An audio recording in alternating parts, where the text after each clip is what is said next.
Greetings, and welcome to House of R, a Ringerverse podcast on the Ringer Podcast Network.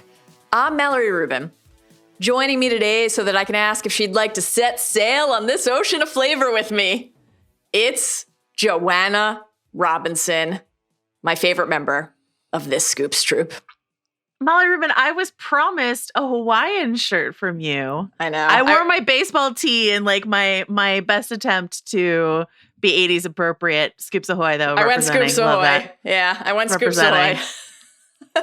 With apologies to both Hopper and Magnum PI, I went Scoops. You're like, without at the end of the without day. the facial hair, and like the voluminous chest hair, what's the point of trying to go Magnum? You know what I mean? Quite right. We have a lot to get to today. But before we tuck in to the USS Butterscotch in front of us, that is Stranger Things Season 3 Revisited, some quick programming reminders as always. I'm going to be out next week. You're holding down the fort. You've got some fun stuff planned. And when we are back together, as we teased last pod on our fall hype meter, if anybody hasn't checked that out, please do. We have a bunch of stuff coming ahead. We're going to be talking about A Night of the Seven Kingdoms and whatever is revealed about that impending show at New York Comic-Con. Yes. Best of the century so far. That series is resuming soon. We will be getting to our Buffy Season 2 pod soon in person together. That's the plan. Crisp Nolan Fall is coming and more. So it is just a bounty of fall goodness here on the House of R. A seasonal cornucopia. I agree. Brimming with like decorative gourds and corn husks and all the other things you could possibly ever want. Exactly. The guys, Pew Pew, the Midnight Boys. Yeah. They're going to be potting on the Peacemaker finale next week, so check that out over on the Ringerverse. Joanna, how can everybody follow along? Oh, I'm so glad you asked. Why don't you subscribe to this podcast on the podcast catcher of your choice, whatever that might be. You can watch us on YouTube. You can watch us on Spotify. It just sort of like defaults to video on Spotify. It's a very fun experience. And follow us on the social media platform of your choosing. And email us, hobbitsanddragons@gmail.com. We've got some emails to get to today because we had folks after our season 2 look back for Stranger Things just anticipated that we would likely be doing season 3 and so sent us some emails. So we have some of those. So if you've got some season 4 Stranger Things thoughts that you want to get off, you can do them right now, and we will get to them when we get to those episodes. You can send us Dunk and Egg questions, any mailbag questions. We've got a mailbag episode coming up. All sorts of stuff. Buffy thoughts, et cetera, et cetera. The mailbag's open. We haven't decided officially which Nolan movie we're doing next. Which Nolan movie should we do next? hobbitsanddragons@gmail.com. Back to you in the studio, Mallory Rubin. Should it be Tenet? Let us know. You got a couple weeks to chime in. Maybe a week to chime in. Then it's prep time. Yeah. Spoiler warning for today. All of Stranger Things. We are mostly going to be focusing on season 3 today because this is the season 3 revisited podcast. But, this is less of a concern now in the season 3 pod than it was at the beginning of the journey in seasons 1 and 2. We might mention a thing or two here and there from season 4. We're going to have a little brief, quick season 5 anticipation check-in at the very end of the podcast today. But some stuff from season 4 might be mentioned. We will do so responsibly, but it might come up here and there. Joanna. Valerie.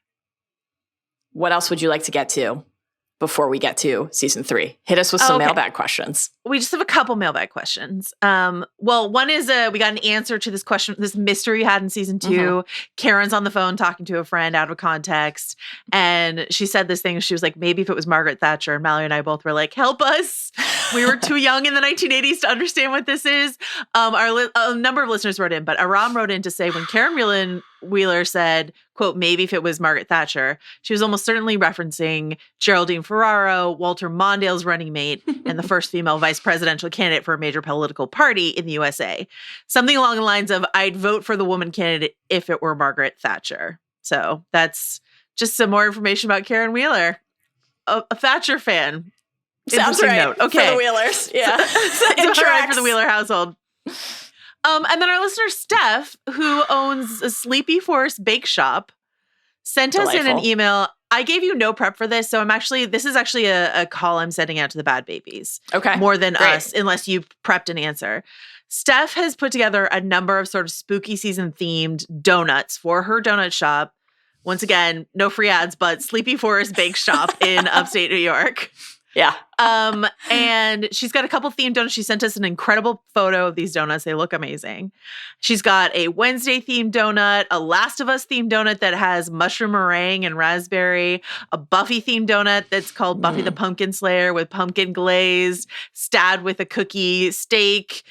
She's got a Hannibal themed one and a Supernatural themed one. And she's looking for a Stranger Things themed donut. Again, I gave neither of us any prep to come up with like a cute and pithy answer, but did you cook up something, Mallory? I'm seeing this in real time, 20 so minutes? Yeah. in 20 seconds. Let's see. So this is more season 4 specific. I don't know if it will be applicable come season 5. But the Peanut Butter Bandit, that was a very central aspect of season 4. If anyone has not watched season 4 yet and is listening to this, we'll save the specifics. What does that mean? Who is that? Listen, we'll talk about that in a couple weeks when we get to season 4. All you need to know now, a few weeks when we get to season 4. All you need to know now is that some peanut butter inspiration could be at play. What about something that builds off the Stranger Things subtitle tradition? Something distending wetly. I'm thinking of like a stuffed donut where you tear it open or you bite in and something distends wetly and or squelches from the donut. Deeply. What if the donut chitters? That's the worst thing that could possibly happen, a chittering donut. How about a demo donut? Demo donut. Some alliteration. Ooh. Yeah. I don't know what the flavor would be. A triple-decker Eggo extravaganza donut. Yeah. But I mean, we're aligned on this. This is, something we thought was important to talk through last pod. No Reese's Pieces on that bullshit. Not here. Not for us. No. And not at the, once again, no free ads, Sleepy Forest Bake Shop in upstate New York. But the donuts look delicious. Steph, thanks for listening. She said at like 2 a.m. when she makes her donuts, she listens to House of R. So I actually will be in upstate New York in a couple weeks. So if the Sleepy Forest Bake Shop is anywhere near where I will be in upstate New York, Steph, maybe I'll swing by. If not, the Bad Babies should send us their Stranger Things themed donut ideas to hotbitsanddragonsanddonuts@gmail.com. Thanks so much. That's it. I love it. I feel like Argyle would have some recommendations here for sure. Yeah. What does Argyle want when the munchies hit? Yeah. Pineapple on donuts? Who says no? Man. You know what I mean? Absolutely. We will have a few more emails sort of like sprinkled into some of our categories because we had listeners write in with their like suggestions for categories. So I will surprise and delight you with those in real time. But once again, exciting. hotbitsanddragons@gmail.com if you've got some season 4 ideas you want to share with us. Fantastic. All right, Joe. I know that you had a late night with Fagin. Just you and Jonathan. Yep. Receiving the Oliver Twist insults and readying the rejoinders. Oliver Twist routine. I do love when Jonathan takes us to Literary Corner. Let's pod. Let's get to it. Let's get to the opening snapshot. All right.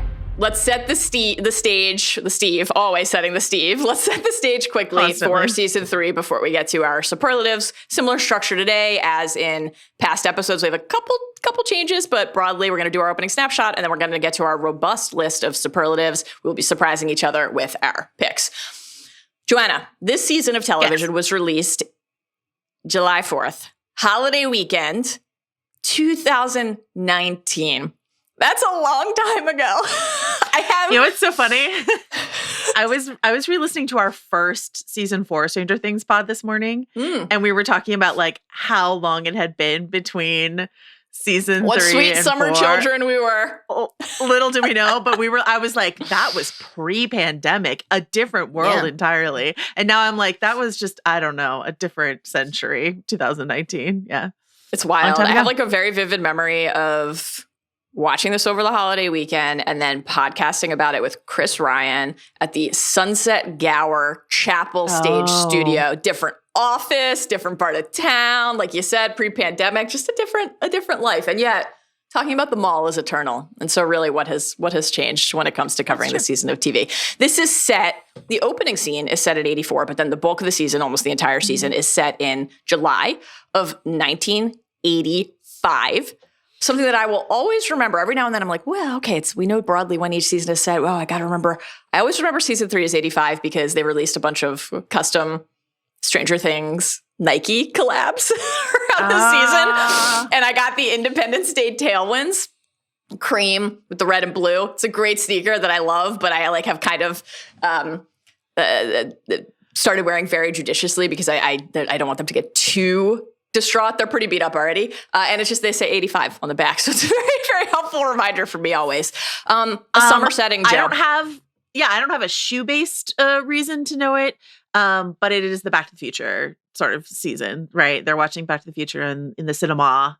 Classic 85 moment. So, yeah. Great stuff. I do always, long before our beloved Steve and Robin are crawling on the bathroom floor and my hygiene notes emerge, I always have some don't pull the popcorn out of the trash can and eat it, Steve notes. That was like number 5 on my list of funny things that Steve does this season. And it's Steve just like hooking a finger into a bag of trash popcorn and then just like throwing it back for the few minutes they're inside the movie theater. Yeah. They did tell Dustin they needed some food, that they needed a snack. You know, when you've been drugged by Russians in a secret lair, you need a snack, apparently. Joanna, this is different. The fact that this is set in the summer, that it is not set around Halloween, set in the fall, and the kids are not at school. They're in short shorts. Everyone's at the pool. There's all sorts of summer goodness happening. Fireworks. Mayor Larry Klein's fun fair. Independence Day everywhere. How does the summer setting feel to you compared to the autumnal Stranger Things vibe of seasons 1 and 2? I love it. We're so far away from the anniversary. So the sad thing is Will has even less to do this season than he will in some other seasons. This is like a lot of neck tingles. Yeah, grabbing the back of his neck. And then we've got some potent Will moments that we will talk about. But overall, just like a light use of Will, I would say this season. So there's that. I think, the anniversary effect is something that we will talk about as we go on. And then I'll save some of my other stuff because we've got a summer-based category coming. So I'll save some of my other thoughts for that, I think. The Holly Trauma Tracker, it's something we wanted to hit right at the top today. It's something that we've promised we will be incorporating to all discussions. We feel emboldened based on initial glimpses of season 5 and the trailer to support our inclination to track Holly's trauma based on what we have. We've recast the actress. It was twins who played Holly in the first few seasons. And whether it's sort of age dependent or in a sort of like Marcella and Tommen Game of Thrones way, we're going to need more from these actors. So we've picked someone else. Right. They've cast a new actress. Nell Fisher is taking over the role of Holly in the final season. I have some more thoughts about that. But let's talk about the trauma tracker. Here's what I've got to throw your way. Let me know if you have anything you'd like to add from what we saw in season 3. I'm going to throw out, this is like the deep trauma. It's the less obvious trauma, but it's something that I suspect that Holly, if she makes it through season 5, will be working through in therapy for years to come. My mom glimpsed me napping on my dad's lap in the recliner, and it's the only thing that stopped her from fucking a teen who was lifeguarding at the local pool. Disqualified because Holly's asleep. She has no idea this is going on. I feel like it's going to come up later. This is a lovely Ted Wheeler moment. It is. Like very few. Great Ted moment. I know. She's like, so Ted sucks, but at least he cuddles with our daughter in a very sweet way. He doesn't give a shit about his other 2 kids, nor do I really care. Never knows where they are, But he is still trying to parent our last remaining small child. So he is. Yeah. I really wonder if Karen will share this with Holly one day and it'll be a thing. The obvious entry here, though, today is that Karen slipped a $5 so that they would get prime seats, the top of the Ferris wheel. Pause. Wait till you see this fireworks display. Guess what? Holly sees something else, and it's Vagar moving through the treetops. We're basically in House of the Dragon here. Holly's like, guys, something is moving through the woods. Yeah. Hand waved. Karen's Nobody like, look at takes the fireworks, Holly baby. seriously. Look at the pretty lights in the sky. This is going to leave a mark. What hasn't this child seen? This based on we talked about Holly and the lights, Holly and the wall in season 1. Holly noticing the massive mind flare moving through the foliage is very interesting. I do want to say shout out Karen Wheeler for the primo position for fireworks. One year at the Marin County Fair, this will come back up in my summer category, but one year at the Marin County Fair, we were determined to be at the top of the Ferris wheel for the fireworks display. Did you succeed? I want to say we were like in high school. Okay. Here's what I will say. Mm-hmm. We were gaming it out. It was a really long line. We were gaming it out. We were trying to figure out. At one point, we were like telling people to go in front of us because we were getting too close. Blah blah. And then people started to try to cut in front of us. And talk about Karen Wheeler. I turned into the biggest Karen I've ever been in my entire life. Was Teenage Joanna being like, no. I know. We have mathed this out, and you are not allowed to get in front of us in line right now to destroy our chances of being on. And we did. We weren't like top, but we were like, I would say 3/4 of the way up to see the fireworks display on the Ferris wheel. But it took a lot of, had I but known, all it would take is, well, given inflation, $5 in the 1980s. I don't know, but like a few bucks to a carny to just skip the line and get right to the top. I would have taken the Karen Wheeler approach. Absolutely. Oh, man. I enjoy a Ferris wheel. I haven't been on one in quite a while. We did have I was going to say pleasure, though it was actually kind of alarming recently when we were at Comic-Con and had a nice team dinner of seeing how quickly a Ferris wheel could be disassembled. That was mere feet away from us, remember? That thing came down in like 12 minutes. I would say never again after what we saw. The horrors we saw of those. Once again, I respect a carny, but the carny's just like slinging bolts and like they were nothing. It was upsetting. Tough. Joanna. Mallory. Oh, wait. Can I say a couple more things on the Holly trauma tracker? Please.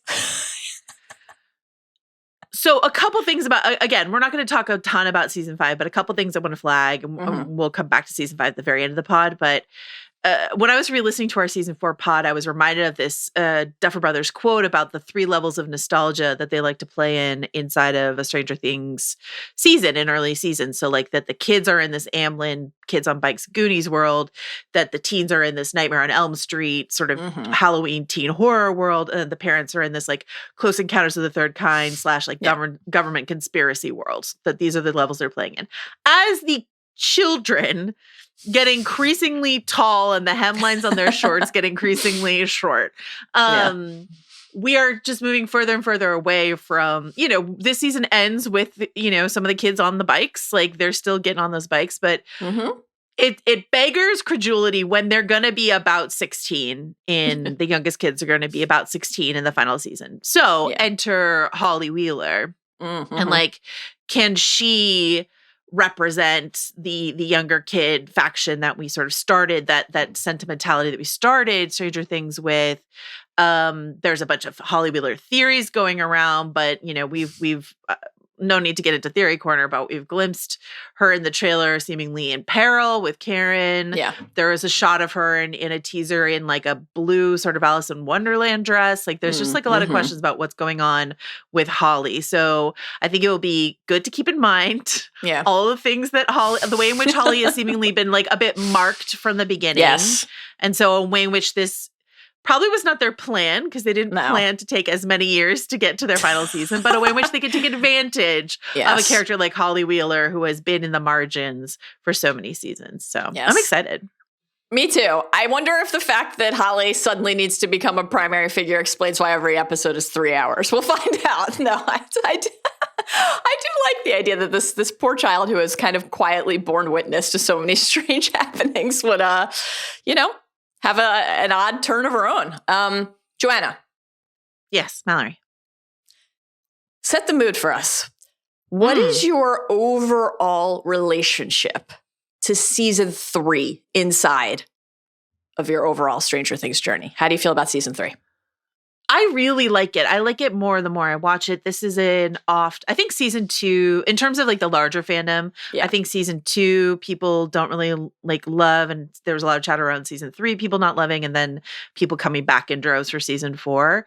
You and I have always, I think, thought higher of seasons 2 and 3, but season 3, I think especially than other people. I love the mall setting. I think it's so brilliant to have the mall setting in an 80s, let's explore all the corners of 80s culture kind of show. There are a few things that don't work for me. I would say the Schwarzenegger goon stuff never once works for me in the entire season.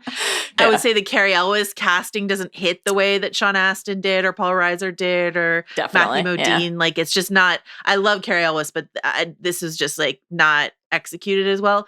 And the other thing I will say that pings for me every time I watch it back through is at this point in their shared adventures, it is frustrating to me the way that Hopper doesn't believe Joyce at the beginning when things are going wrong, and Jonathan doesn't believe Nancy. Jonathan doesn't believe Nancy and Hopper doesn't believe Joyce. And it's guys, we're 3 seasons in. If the magnets aren't magneting, something is going wrong. So but so those are my because this is largely going to be a celebration this season, I would say those are the things that don't work for me. But the additions to the cast, be they big or small, other than the ones I just mentioned, are great.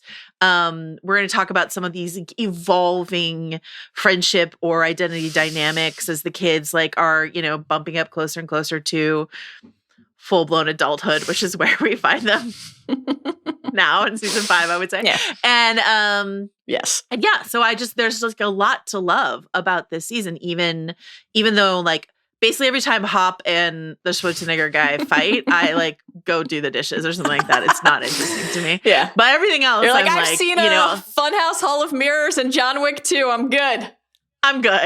We've done it. So, but Nancy in the workplace or Steve post high school or all these other things are really interesting to me. So, yeah. Yeah. How about you? I would never say that this is the best season. And I definitely you have notes on it and think that there are things inside of it that don't work. And I think in the, we'll see how this feels once the series is complete. We go back and reconsider every installment in the full context of how the story concludes. But I think to this point, at least it certainly feels like it's also the least consequential in terms of how it evolves and advances the mythology, in terms of what we learn about the upside down, the mind flayer. Yeah, it moves the story forward in that respect the least. However, while I will not say I will never make the case that it is the best season because I don't actually think it is the best season, but it is sneakily, I think, my favorite season. It's the one I consistently have the most fun revisiting because it's the one that has my, a lot of my, this, we've talked about a lot of these already and we'll revisit them today, but a lot of my favorite moments from the show are in this season. And I think it has just some of the character dynamics that I love the most. We won't step on all the categories here, but Scoop Troop is all-time God tier. There's just nothing like it. It's the best. Hopper and Joyce, Hopper and Elle, in terms of complicated, I like watching characters who I root for be deeply flawed and backslide and make mistakes very emotionally. Very rich text this season. The mall, as you said, is to me this is one of my favorite settings for a coming of age story, period. And I think the way they use it inside of this show is so great. And it is so nostalgic for people of our age. I think I just have such potent memories of growing up and what the mall represented. I remember the evolution from I would go with my mom. My mom would take my sister, we would go on Friday night and I would just hope none of I love my mom. It was great to be there. But that kind of I hope none of my friends see that I'm here with my mom. Hanging out with your mom. Yeah. The next phase of I would be sent off to go spend time with my friends, but my mom was still there, just in a different part of the mall, into the dawning of what felt at the time adulthood and true independence. You can go to the mall with your friends and just Elle and Max talk about what do I like? Figure out what you're interested in, look at the things that are fun for you, figure out who you are. Just that first taste of independence when you're young and how the mall kind of feels this next step after I got to ride my bike through the neighborhood with my friend. It's just very emblematic of that time of life to me and really nostalgically rich. So I love it. It's such a specific era in American culture too, because we didn't know this at the time, that mall culture would be so temporary. That, mall culture new in its heights in the 80s, late 70s into the 80s. enduring into the 90s, but then like, you know, the waning of mall culture as commerce moves online, and that if you go to a mall now, it's like often a ghost town, and there's just like derelict malls around and stuff like that. And so it's such a specific time period, such a specific change. Like this is like becomes the town square to a certain degree. I used to go where I grew up. There were like two kind of open air malls that were like very bougie and not very like mall like. But then there was the Northgate Mall, which was like a mall, and they had that was the movie theater that had the most screens in like where we grew up. So like the most option. Like if I was at the mall, I was probably going to the movies with my friends, And then I reached, because I like grew up in the same place and then was an adult in the same place, which is not always the case for people. I got to an insufferable era of film snobbery where I was like, I refuse to see it at the mall. I was like, I don't care. Those screens are tiny. I don't want to go to the mall, the Northgate Mall, and see it with the youths or whatever. And so I became like very anti-mall later. But like, it's just... Yeah, the mall reflecting your eras of your life, whether it's your more pure, like my independence from my parents, and my less pure, this is where you can mark my film snobbery emerging, it's a very clever setting. And one of our listeners, I'll get to the full email a bit more later, but one of our listeners pointed out how like delicious it is that this ode to American capitalism that is the mall is built by these communists who are literally undermining it, literally undermining it in order to further their communist agenda. Great touch. Very funny. It's a great touch. I also worked at an ice cream shop at the mall. So did you? I did. Yeah. Never got to wear a Did you uniform master quite like the scoop flip? No, that's something that I think only Steve Harrington can execute in that way. Wow. Like just true gunslinger stuff from Steve. That was really good. Remarkable. You had a wonderful idea, which was that before we got to our categories, we should set the table in one other way, which is to talk about which scene from this season of Stranger Things feels to each of us most representative of the spirit of the show, most emblematic of something that feels elemental to you, to us, to the fandom about what Stranger Things is. So what is your pick for season 3?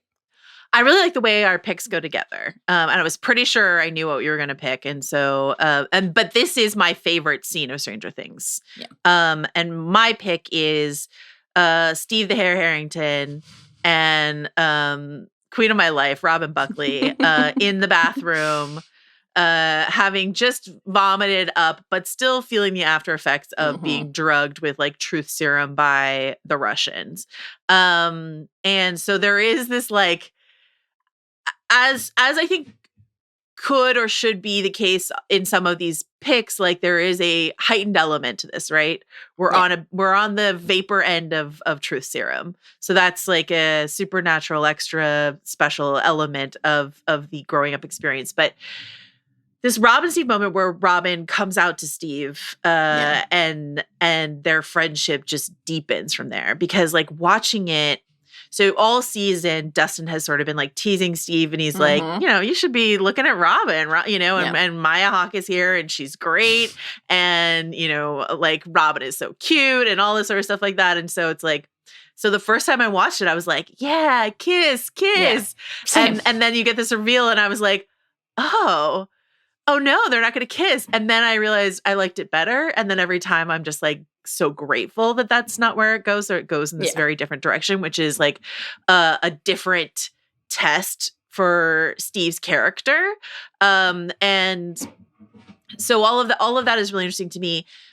We talk about how potent and important these deeply rooted friendships are, especially like our core four, the party, who have known each other since they were teeny tiny. And again, we'll talk about that a little bit more in your scene, but like those deep rooted friendships are so important, but so are the relationships that you build as you grow and change. And so for Steve and Robin, you know, and we'll talk about Max and 11 this season and all these other things, but like Robin is such an interesting character in her own right. And this is such an important moment for Robin to feel like in the middle of the 1980s. Yeah.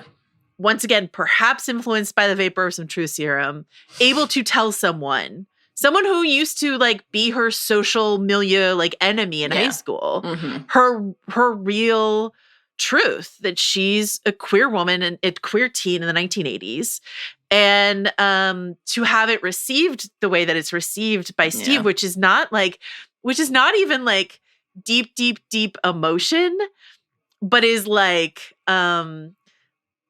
now I'm just gonna tease you for the like kind of girl you had a crush on. Yeah, Tammy's a dud. And then they laugh. Yeah, and then they just like laugh about it together, make fun of her, and laugh about it. It's like it's so I'm tearing up thinking about it. I think it's so good visually. I think it's so good. Like the slide he does under the stall into hers, like the color palette, them in their bedraggled like uniforms, all this sort of stuff like that. Mallory's hygiene concerns notwithstanding. And I think it's just like it's an important moment for Robin. So I don't want to just frame this around Steve. It's an important moment for Robin, but it's such an important moment for Steve's identity. Like Steve, who we meet in season 1, Steve, who was not supposed to survive season 1 because he was just like the high school bully guy.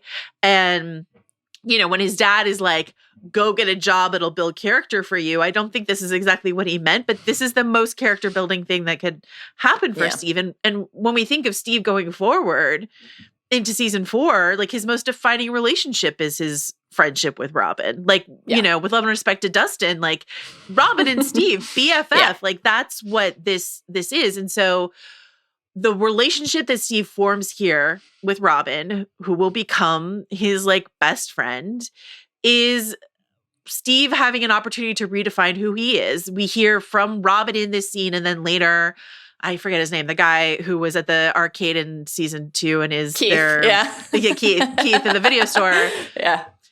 He's a douchebag. Steve Harrington's a douchebag, right? And that's who Steve Harrington was, but who can Steve Harrington be? Yes. So who can these people that we meet at these pivot points in our lives change who we are? And I was thinking about the friendship groups that I went through in my life and like how I talked about this when you and Rob and I talked about Battlestar Galactica, like the friendship group that I joined at that moment in my life changed my life. Like they introduced me to Game of Thrones, which changed my life. They introduced me to so many things that changed my life. And so like, and it just opened up a different aspect of who it didn't change who I was, but it just like opened up a different door inside of me of who I was. And I still kept those other things, but it gave me this other opportunity. So just like Robin and Steve, so important to me. This scene makes me laugh and makes me cry. And I love every time I rewatch it and thinking like, I can't believe I wanted them to kiss when this is so much better, is very special to me. So that's my pick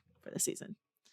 Beautiful. It's a perfect pick. It's also one of my favorite scenes in the entire, not just season, but series. I think it is a little miracle of a relationship. And it's just beautiful to watch their bond and their impact on each other. I love it. It was difficult for me filling out the categories for this pod. I'm really glad that this is your pick to kind of just like set the stage for the entire discussion, because it does feel like it should transcend the categories, you know, like it's right.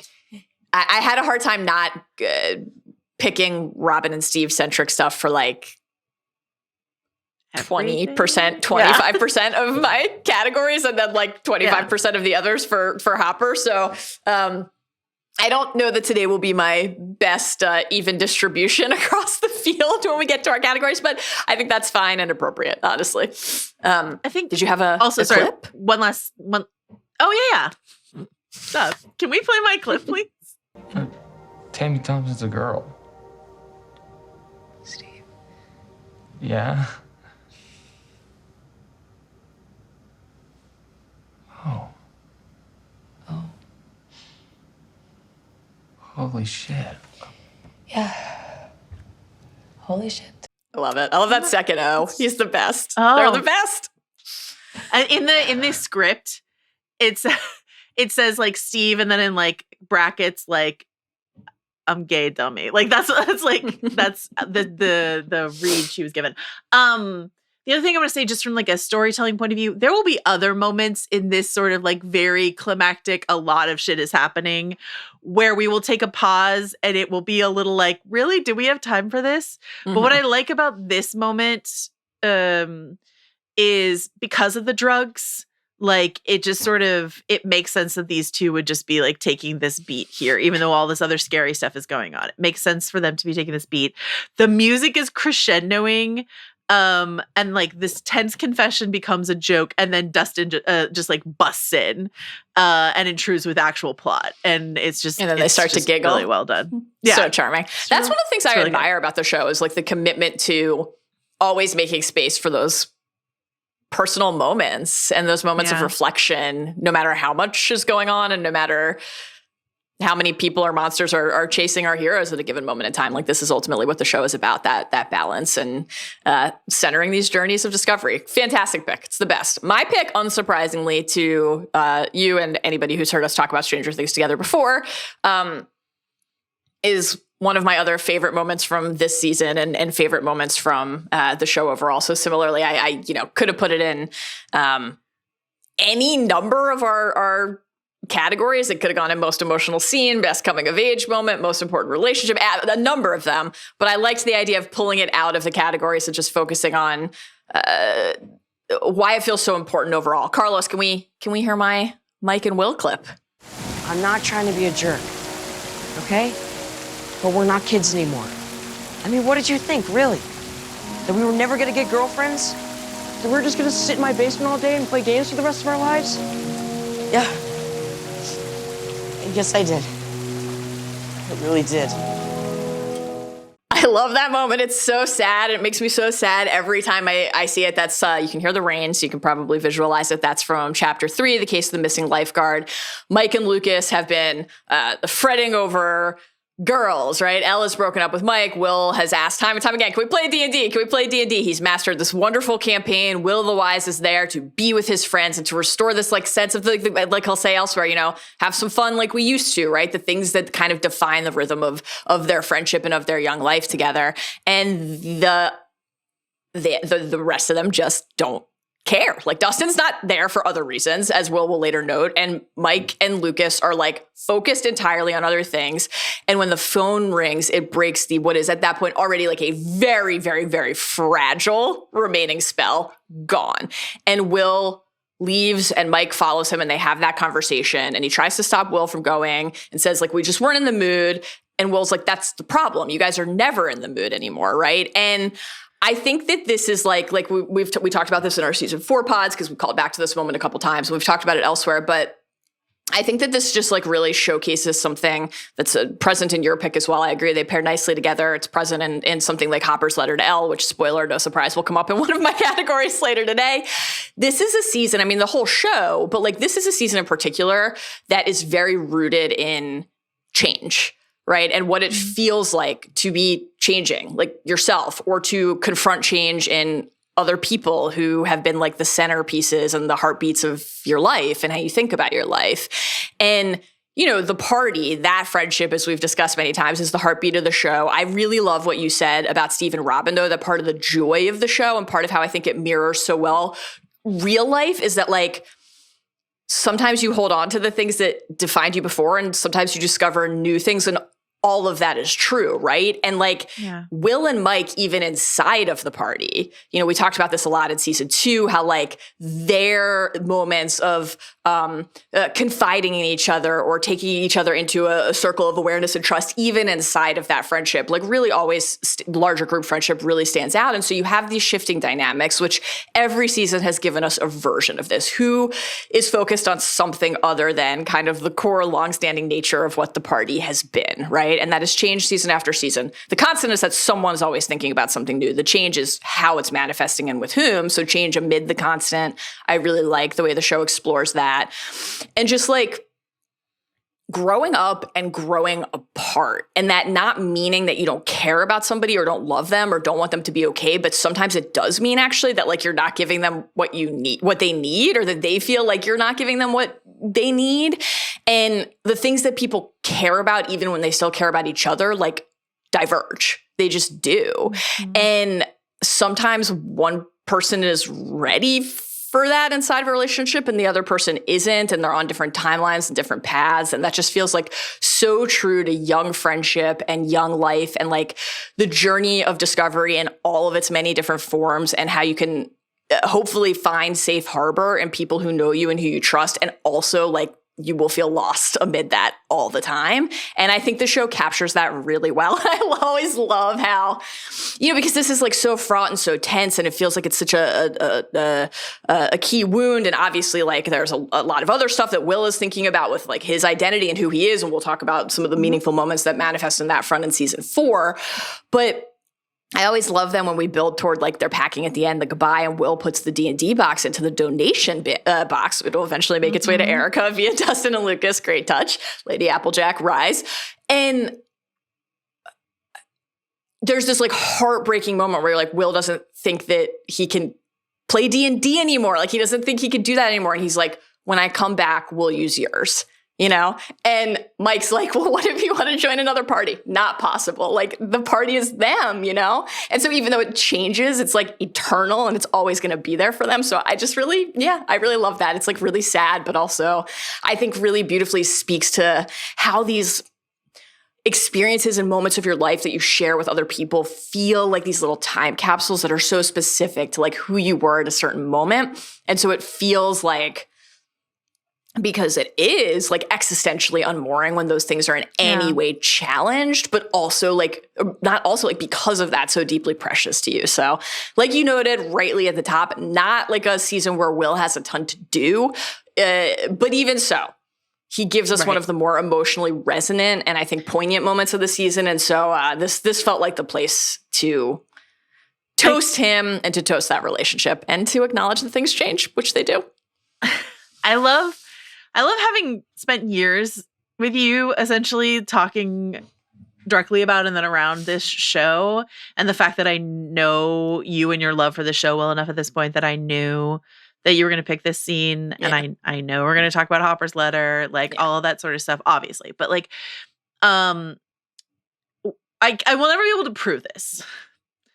But my suspicion is that the Duffer Brothers tend to sometimes test balloon things for future seasons in lower stakes moments. So like Robin's coming out in this season as like a test balloon for how is the fandom going to react to a queer character inside of this story, and how does that then influence how we decide to tell Will's story? I don't think they would like if they had it in their mind that Will is queer, which is something that is made even more apparent in season 4. I don't think they would ever like change that, but how explicit they decide to make that or not, perhaps is, a Robin test balloon. Or I have suspicions that some of the season 4, like de-aging flashback stuff with Elle was a sort of like, how big is the appetite for something like that if we're going to potentially do time travel in season 5, which, you and I have been long theorizing or something like that. So yes. But the connection between Will's queerness, which is very important to this scene, because the division is like, Mike says like, it's not my fault you don't care about girls, right? You don't like girls, right? And then immediately realizes how triggering that is, and that's not what he meant, but still. But he doesn't know the full extent of what that is, right? No. And because he's like oblivious again in season 4. Mike, ever oblivious, like oblivious again in season 4. But like, it's true. This otherness that Will feels here is specifically oriented around Lucas and Mike and their experience of becoming guys who are interested and focused on girls. And Will is just othered inside of that dynamic. And so it's directly related to his queer identity. And so like when you think about this show, which is about tentacle monsters from other dimensions and Russians and all these other things, it's the stranger thing inside of this world is also these kids who feel so othered, right? Whether they're othered for being geeks or poor or whatever the case may be, or in the case of a Robin or a Will for being queer, they are the stranger thing inside of these various dynamics. And so the found family, the warm embrace that, Will receive from his brother in season 4, or Robin receives here from Steve,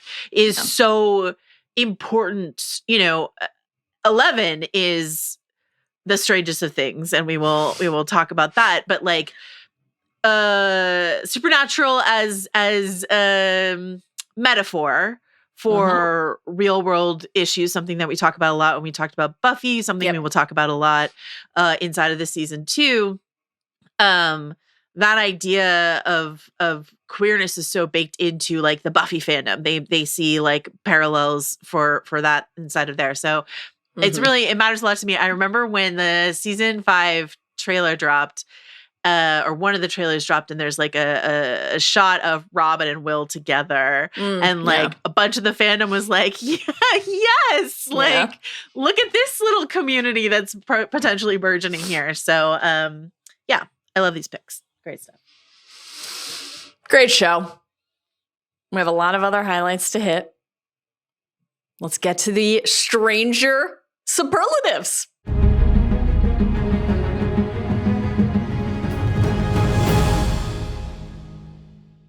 I have to assume we have the same pick for our first category today, and that it's one of the easiest in the entire run. It's Best New Addition. I feel very confident we have both picked Robin by a mile. Should we listen to my clip? So, like, I wasn't totally focused in there or anything, but I'm pretty sure that mom was trying to bang her son. Robin Buckley, queen of our hearts, just like an incredible addition to the show. It's very smart, I think, to, you know, and Eddie gets some of this in season 4. If you want to loop someone new into the show, it is smart to do it via Steve. I think that's like a great key into adding someone to the cast. But Maya Hawke is so wonderful as Robin. Robin giving Steve shit, giving all the kids shit, calling stuff out all season is just like incredibly fun. And like Robin is like the kind of teen whose 3 favorite films are like the like include The Apartment. I'm like, this is a kid I would want to be friends. This is a teen I would want to be friends with. So yeah, it's Robin, obviously. Robin Buckley. Has to be. I mean, season 2, there were like a lot of great new characters, but even then, Max was the pick by a comfortable margin as well. Like, and Eddie, spoiler, we will be for this category in season 4. They do a good job of introducing new characters, obviously with some notable exceptions, but the people who really become central to the story have it's been impressive. Robin coming into our lives initially, not just, as you noted, through the Steve relationship, but specifically by the face she makes watching him try to hit on these Scoops Ahoy customers, and the tally and the "you rule, you suck" whiteboard, and then her outrage when it's erased, and she says that was important data that she was collecting is just so funny to me. I think that the gusto with which she jumps in to participating in the mission long before she has any, I mean, her sense of the full scope of the supernatural, LS powers, et cetera, that comes at the very end of the season. But everything was like, let's decode the mission. Yeah. Okay, we've wound up at accidentally in an elevator chute into a secret lair. I'm in. The spirit, the spark, the humor, the heart, the intellect, it's just she's just an incredible character in every context. I think that the moment they just flex with the torturers when she says, "You broadcast that stupid spy shit all over town, and we picked it up on our Cerebro and cracked it in a day." A day! Like, the emphasis on a day is one of my favorite things in the entire season. It's just absolutely perfect. And you know, as you beautifully explored, like that bathroom scene with Steve is really an all-timer. And I also adore the scene that primes us for that. I mean, all of their scenes prime us for that, but the real like bookend companion piece when she's basically like, "Do you even remember me from class?" You know, and you think about like, I have some questions about Steve being in the same history class as Robin. Like, I understand that Steve struggled in school, but like, it's I think given what we've seen of Steve's academic performance, I have it makes sense to me. I'm like, wouldn't have been surprised if Steve and Dustin were in some of the same classes before they were even though they were never at the same level of school. I love Steve. But yeah, I just like, you know, the jolt of life that she provides to the show, and then the way that through their relationship we can see, like you said, and explore the way that people can impact each other, and the way that growth and like your understanding of who you are and who you think you can be can be so enhanced by really authentically forming a connection with somebody who just a few months prior you wouldn't have talked to and didn't even know existed. Like that's the kind of stuff that a story that is set in high school or middle school or early college years or a scoop shop or a family video store like can tease out. And I just really, really love it. So like with apologies to Alexi, who I also really enjoy. And Alexi is my runner-up. Maybe is my runner-up. It's not close. This was not a close contest. Yeah. Alexi really only gets like 2 episodes to shine, really. So like it's tough sledding for him. But like I also just want to shout out Maya Hawke and Joe Keery for wearing those Scoops Ahoy costumes almost the entire, like they get to change right at the end in their like video store interview scene, but like they're wearing those costumes the whole time. Again, I said something similar recently, but like imagine you're Maya Hawke and you get cast in Stranger Things, one of the biggest shows in the world, and they're like, and this is your costume. And it's a season where everybody else gets like really to play around with some fun fashion.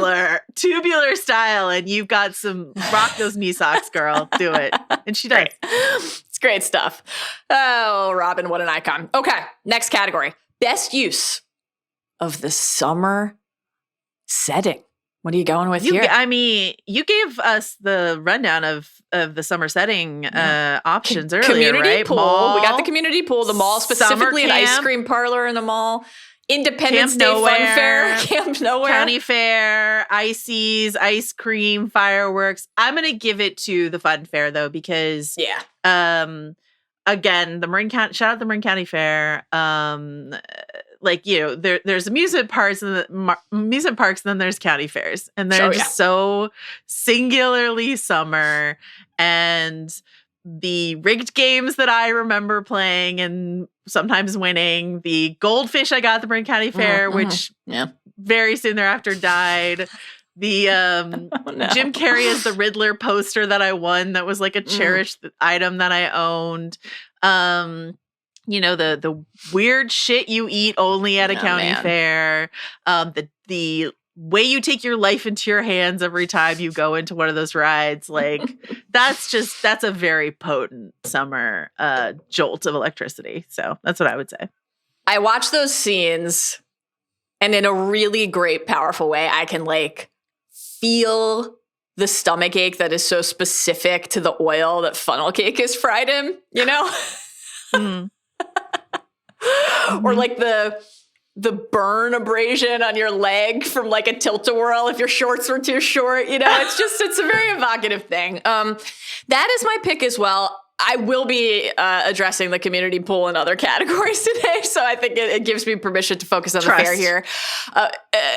We have a responsibility to talk about the pool elsewhere. I do think my runner-up is using the fireworks to attack the monster at the mall. Very nice way to say this came out on July 4th weekend. This is set on July 4th, etc. So I like that as well. Most important relationship.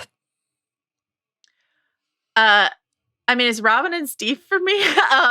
But given that we already talked about that ad nauseum, I will throw in 11 and Max because not only because of how often they used clips from this mall montage in season 4 for both 11 and Max to remember what it's like to be a human and a friend.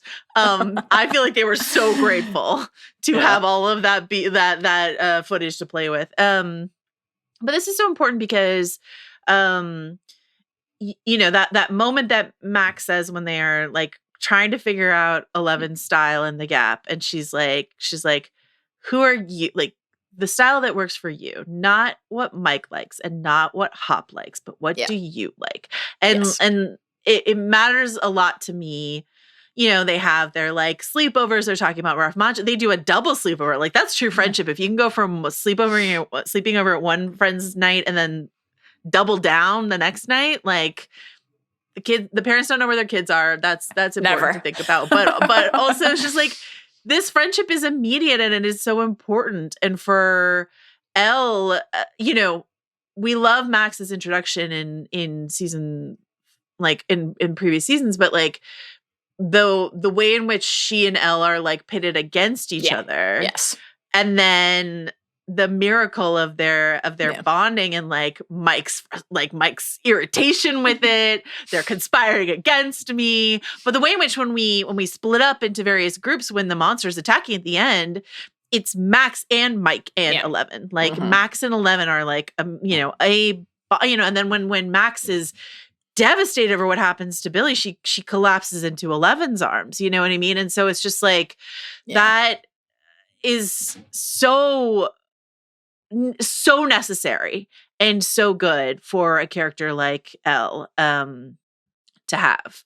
And then she's about to move away to California and be ripped away from all that. So that sucks. But but it really it matters a lot. And I love that they took the time for that inside of the season. Yeah, I think it's fantastic. This was in our prior 2 season rewatch pods. This was one of the first categories that I penciled in for those pods. Like I really knew what I wanted, who and what I wanted to feature in that category. And it was a little different for me this pod because, okay, I have basically like my contenders, but like you, I'm just like, I'm talking about these characters and their relationship in so many other categories. So my pick is also Steve and Robin, and then more broadly, the Scoops troop and how that's used, Steve, Robin, Dustin, Erica. I just have them in so many other categories. I'm like, I can't pick them here. Kind of co-heartbeats of the show, I think, with the Hopper, Elle, Hopper, Joyce, dual Hopper relationships, and then Max and Elle was my other contender here. But I have all of them in other categories, like prominently featured. And so I decided to go with something here that I'm going to concede I don't think is the most important relationship of the season, but it's like the one that maybe feels important that I was like, I'm not talking about this anywhere else. I don't have this anywhere else. This maybe is something we should talk about here. So I'm going with a super important thing that I realized I wasn't going to talk about elsewhere in the pod unless I picked it here. And my pick is Elle and the Mind Flayer via Billy, because I think that you let us in, like that sequence, don't you see all this time we've been building it for you, all that work, all that pain, all of it for you. All that work, all that pain, all of it for you. And now it's time to end it. And we are going to end you. I will not get into the specifics here. We'll save the specifics for season 4, but I will say this is pretty important in season 4. Yeah. This idea. So it felt like worth, even though I said at the top of the pod that this feels like the season where the kind of lore is teased out maybe the least fully compared to the other seasons. And I do think that's true. This aspect of it, what is the connection between Elle and what is happening here, is obviously going to be very important for the end game of season 5 and is very central in season 4, which we'll talk about in the next couple pods. And so, yeah, important in a different way. It's not the one I care about the most. It's not the one that generates the most meaningful scenes. Those are the other relationships, which we'll continue to toast throughout the other categories. But yeah, this one is like, okay, they're giving us something here that will be pretty central to the canon of Stranger Things. Right. And this felt like the spot to note it. And then also, of course, it's connected with the way that like Elle reaches, penetrates and reaches Billy in a very like Patronus / running up that hill, Kate Bush, is coming in season 4 way. Also enjoyed that. So yeah, that's my pick. I'm glad you brought it up. I actually don't have Billy anywhere else. And exactly. I think it's important. Oh no, this is nowhere. I think it's important to talk about in terms of like, as I said in our previous pod, Billy's introduction didn't really work for me. Yeah, because I felt like that sort of turn on the bully was bullied sort of thing comes too late in the season and is sort of deployed not well enough to really define what came before it. But in this season, Billy's angst and the mind palace memory stuff that 11 does. This exploration, which I think, is important to think about again when we think about, the Vecna creation and stuff like that, is like, what is the origin of evil inside of a person? Like, hurt people, like where does it all come from?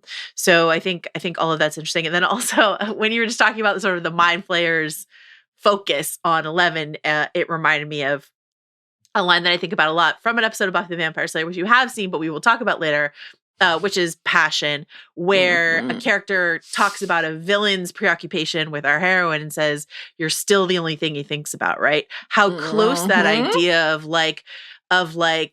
destructive fixation can sit right next to sort of like other obsessions, and how that idea of obsession, of passion, of all of that sort of stuff is commingled and so close. So great stuff. Love it. Can't wait to talk about that episode more in a couple weeks. Oh, God. Okay. Next category, most emotional moment. I have absolutely no doubt you know what I picked here. What did you pick? My pick is sort of similar to your Billy pick previously, in that it's not that I can't talk about it anywhere else. It's like, I'm not actually sure I think this is the most emotional moment, except it catches me off guard and makes me cry every single time. So I was like, I think I have to pick it, even though like really I don't think it is, but actually viscerally it kind of is. Just it gets me off guard. Carlos, will you play this clip? Oh, they're funny, don't you think? Yes. I just wish they'd get back together again already. Me too.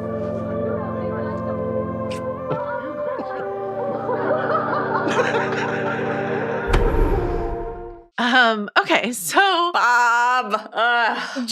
Joyce comes home from work having like put off Hopper's invitation to dinner, microwaves some sad lasagna for one, and sits in front of the TV to watch. The kids are not there.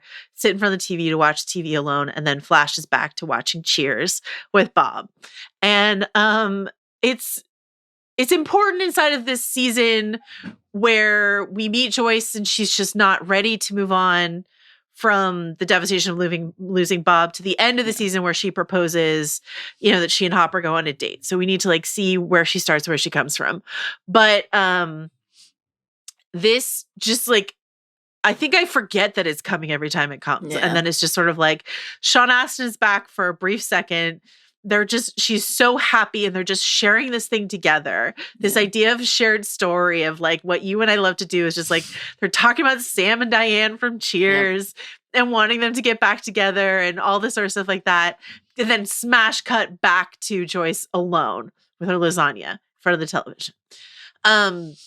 It echoes one of my favorite TV moments of all time, which is from a show that Stranger Things owes a lot of debt to, which is Freaks and Geeks, one of my all-time faves. And there is a scene where Martin Starr's character comes home from school, makes himself a grilled cheese sandwich, sits down in front of the television by himself with a grilled cheese sandwich and a glass of milk, chilling combination, and watches Gary Shandling stand-up routine, and then like eats a brownie and just laughs. And that is about sort of like solitude dispelled by your communion with like the stories you love and the entertainment you love and stuff like that. So it's a very like joyous moment-ish for that character. And so this is just like a really sad reflection of that, of like how this thing that you took delight in can become so sad and so empty when the person you used to share it with is gone. So yeah, it's hard to put it up against some of the like extremely sad things that happened this season. And I have some runner-ups that we can talk about in a second, but I kept coming back to this and I was like, I have to pick Bob and Flashback. It just gets me every time. I love that pick. Yeah. Oh man, that's a great pick. I really love that. That's beautiful. Yeah, it's I'll try not to spoil another show for people who would have no reason to expect spoilers for that show here, but like reminds me a little bit of the conversation we had during Last of Us season 2, a few episodes in, when one character is lost and is missing another, and just the reminders that are everywhere and the most routine things, like a dappling beam of sunlight catching the sleeve of a jacket that reminds you of somebody, you know, and like the rhythms of your life that you used to share with somebody when that person is not there anymore. The things that bring you joy cause you pain.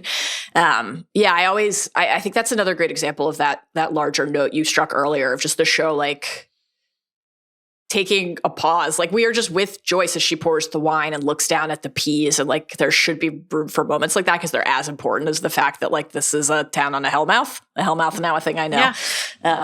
So I think that's a well, you know, and they just get better and better at this, right? Like there's the Bob stuff here, which I think is better than the Barb stuff that came before it.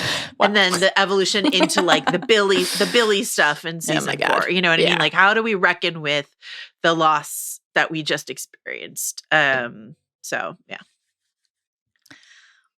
Anything's better than confronting Barb's photo on the toilet.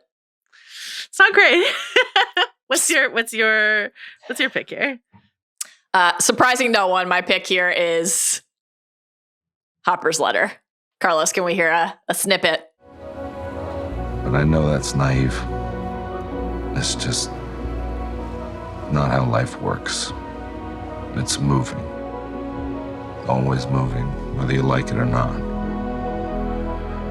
And yeah, sometimes it's painful. Sometimes it's sad. And sometimes it's surprising. Happy. This kills me every time, no matter how many times I watch this. It's just, so this is of course like the very end, other than the stinger, the very end of the season.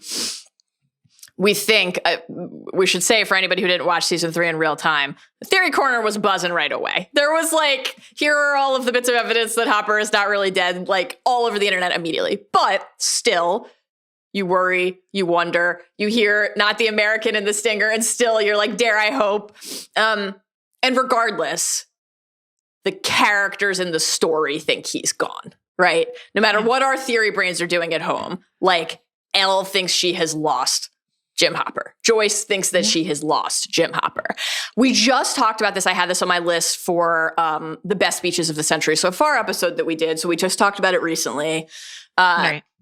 When I covered season 3 in real time, it was like one of the things that I just couldn't stop focusing on in real time in the moment. Like from the first time I saw this through now, every time I revisit it, it still hits me as powerfully. I just adore it. And I think that part of the clip is my favorite, but 1A and 1B is like what comes right after that. When he says, so you know what, keep on growing up, kid. Don't let me stop you. Make mistakes, learn from them. When life hurts you, because it will, remember the hurt. The hurt is good. It means you're out of that cave, which I just love and think is like such a gift for Hopper to be able to give to Elle in her moment of grief. And like Hopper is a complete mess across the season. Like he is just acting. A lot of notes. Yeah, he's acting, and like that's part of why I love it, because he's just like he, you know, as Murray will say, he's like behaving like a man-child and a brute, and like the nonstop bickering, and he's like you said earlier, like questioning people around him, and he's insecure, and like. Does he behave well? No. But does he behave in a way to me that feels like very human? Yes. And I think that like with Elle in particular, watching him at this phase where he is like the way that he behaves with Mike and what he does with Mike is like horrible.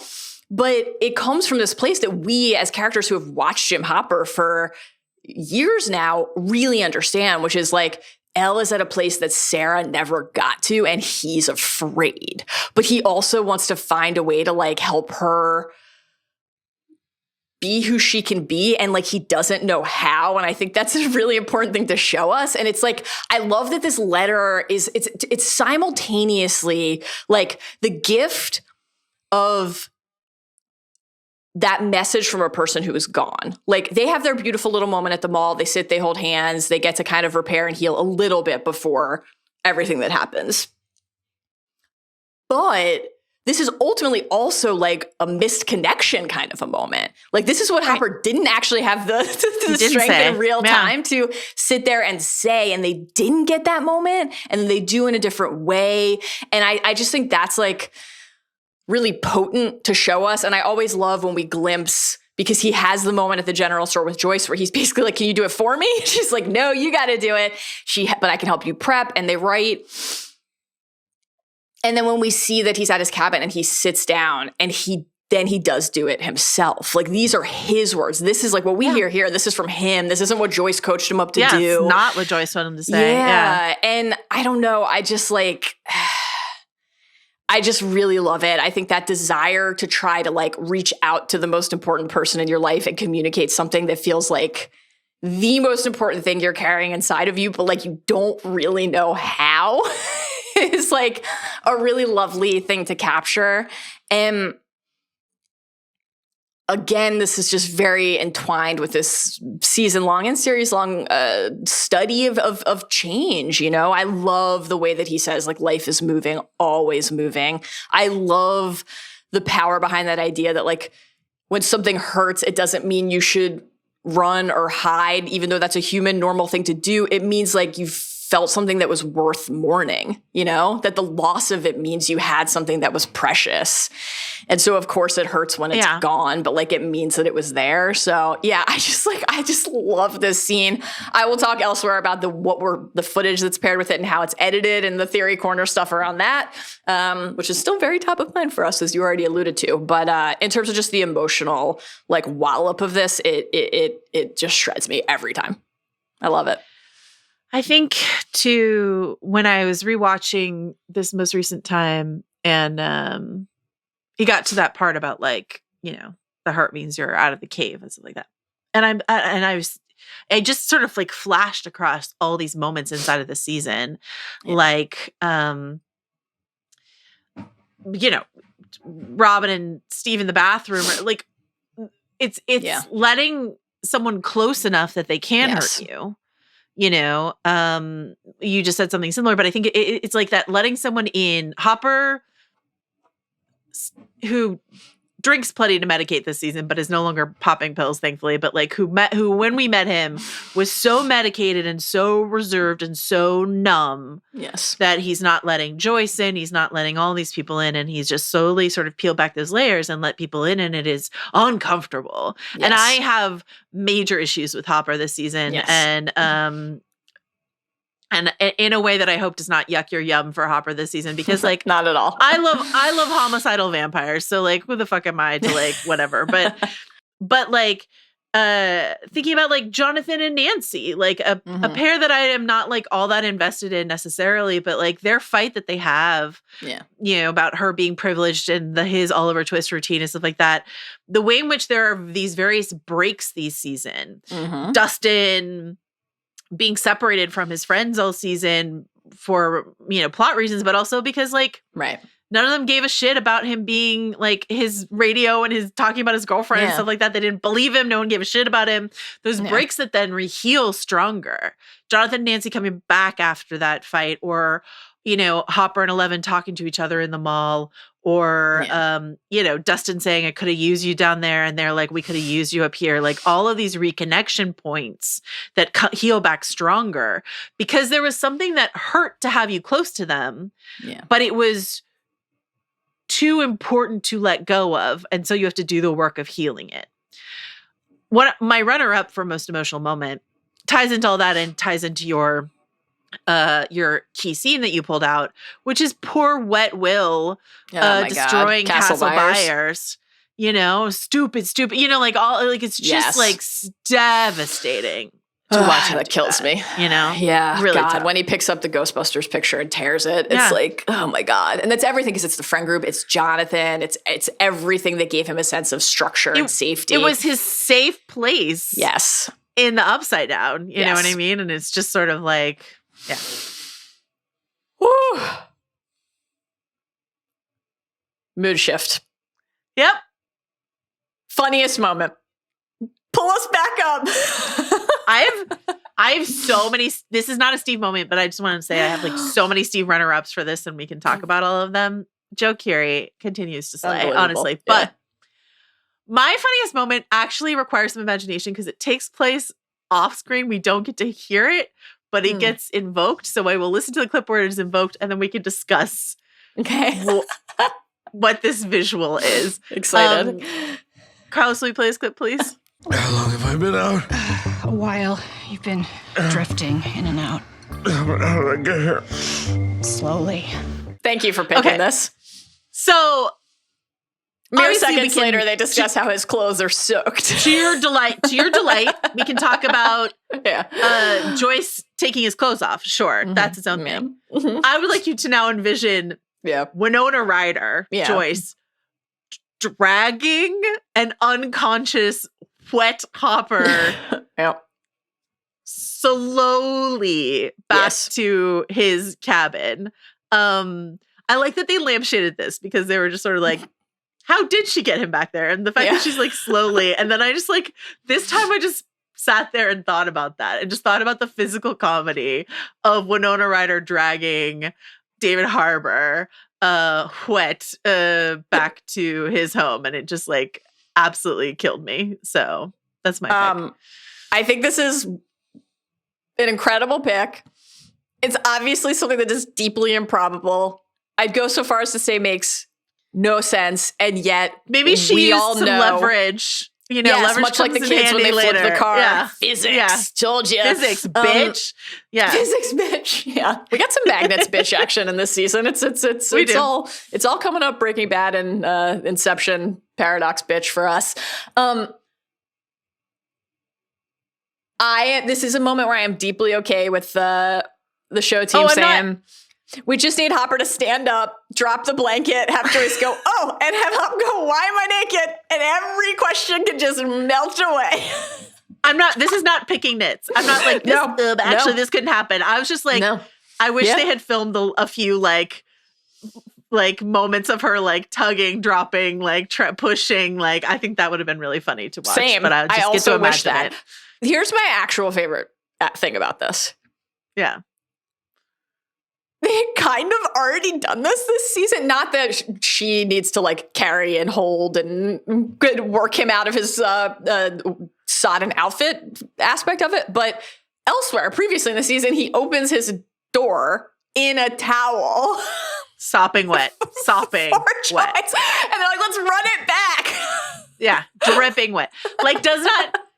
Hopper does the insane thing where he gets out of the shower and instead of toweling himself off, he merely like he's just going to air dry. Likes to air dry. Quick question: do you think David Harbour got a wet bump that day for acting? Follow-up question: whose job was it to like spray him down with the glycerine between takes to make sure he stayed sopping wet? These are all questions we're merely asking. Third question: are they hiring still? Scholars of cinema and television, just who are interested in the way the sausage gets made. If you wouldn't catch my phrasing. Wow. Jeez. Your funniest moment? Really love that pick. Great stuff. Okay. I can't remember if it was season 1 or season 2. I believe it was season 2 where I kind of hinted that like there was a pick coming across all the seasons that just when we started, when we were like, we're going to do this, I knew would be my pick. And here it is. This is my funniest pick for this season, which is, I don't know. It is the thing that makes me laugh the most of anything that happens in the series over 4 seasons. Carlos, can we hear my clip? Henderson. Henderson! He's back! He's back! I'm back! You got the job! You got the job! Yay! Oh!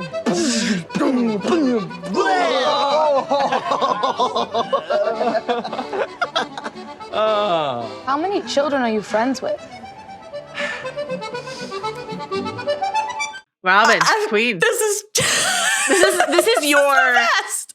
This is your how was the pullout, Jonathan, which is my number one funniest thing that happens with Stranger Things. Yes. Do you know that this is a viral TikTok audio?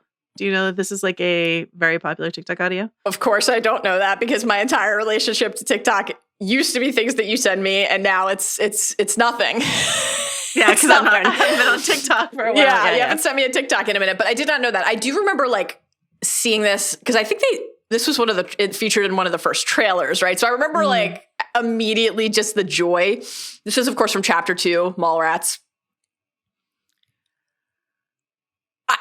Everything about this is perfect. Seeing Dustin and Steve reunite after Dustin has been gone at camp, realizing that their bond that we spent so much time talking about in season 2 and celebrating is preserved, is intact, is lasting. Steve's face when they move to the booth and they're talking and catching up over ice cream, and Dustin says, she says kissing's better without teeth, and Steve's just like,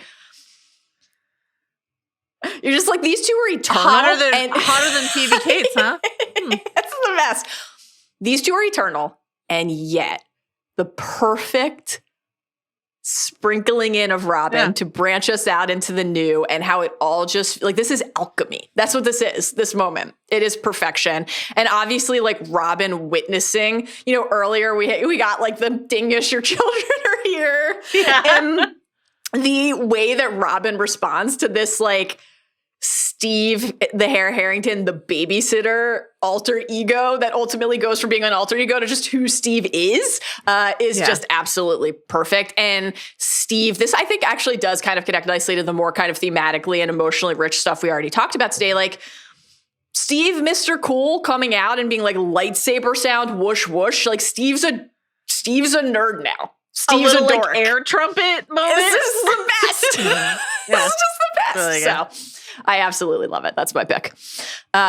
Scariest moment. Oh, no, you have some runners up. Yeah. Hit me. What I do would you like to further celebrate Steve. Before we get to Steve, I will give this to Jonathan. I think the ongoing runner of Nancy busting into Jonathan's darkroom when he is developing photos is really funny. It's good stuff. Come on. It's really good. Here's my Steve. What have we not gotten to with Steve? Steve saying whatever happened to standards to Dustin when they're watching the girls from his high school sort of like flirt with people that he thinks undesirable. He's like, come on. Steve grabbing the bag of popcorn, which we mentioned. Steve flipping his ice scooper, which he mentioned. And he says, come on, dude, not my scooper. But doesn't wash it. But doesn't rinse it after Dustin licks it. Just reholsters it. My groin, it fell on my groin after the elevator. Fantastic stuff. Fall. Yeah. Also, please, can you redirect your stream when he's pissing down to the elevator? It's like, can you redirect your stream? Great stuff. Oh, man. Last but not least, this one belongs to Max, right? Mm-hmm. And 11, right? They scream, but like happy screams. What are happy screams? Gonna lend you my mom's Cosmo. Incredible stuff. Great Absolutely. Stuff from Max. Genuinely incredible moment. Max wise to the world in a way that Elle is just simply not yet. Yeah, Elle's got a lot to learn. I don't know if this is gonna is this gonna come up later? Can we talk about it now? No, let's do it now. Actually, this is one of my favorite corners that you could take us to in a Stranger Things chat. Please, this is the moment. I have one other Steve thing, but I'm going to save it for another category. Actually, so let's talk Elle. Hit me. 11 not knowing what Illinois is, even though she went to Chicago in a previous season. Yep. Is so upsetting. I understand that Hopper's focused on Word of the Day or watching Westerns or Miami Vice or whatever it is. Yeah.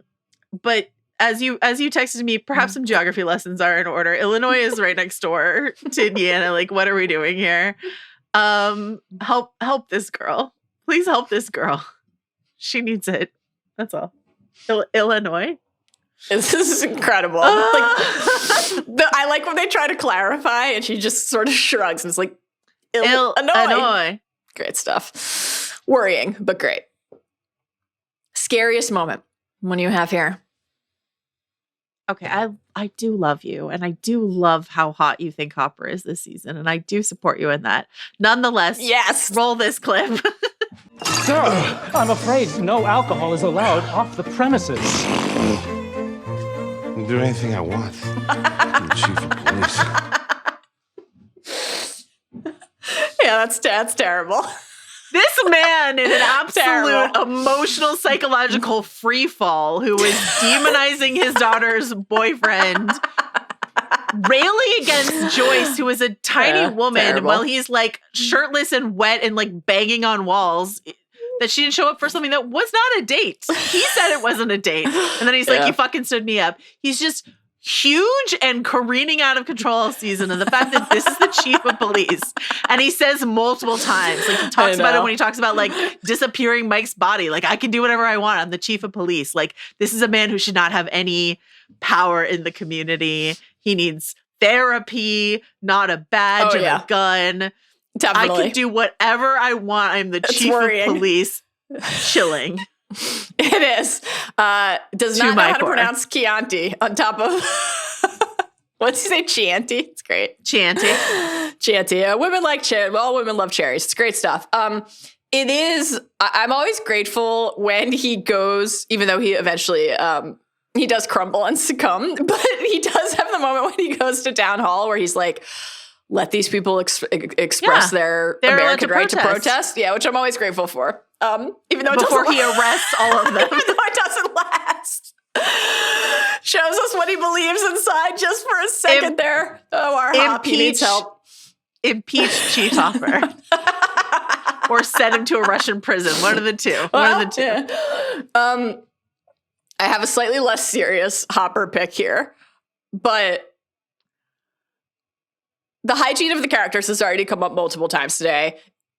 You know how I feel about germs. I like to wash my hands. I'm a big Purell person. Listen, it was a different time. That's fine. When Hopper pumps the gas, taking the pump, he's about to commandeer the Toddfather Cadillac. Hand on a public gas pump, right?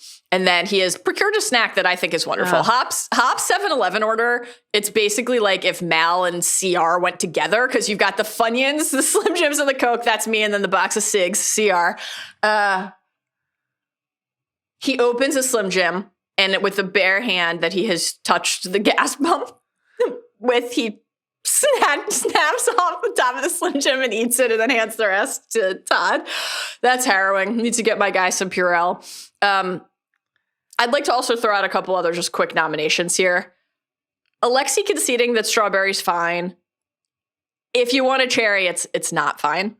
It's just not. Scariest moment, Alexi settling for strawberry after when Hop has beat the shit out of him, among other things. He tested him by and who was proven right in that scene? Was it Murray or Joyce? It was Hopper. I do really love when Hop's like, they didn't have it.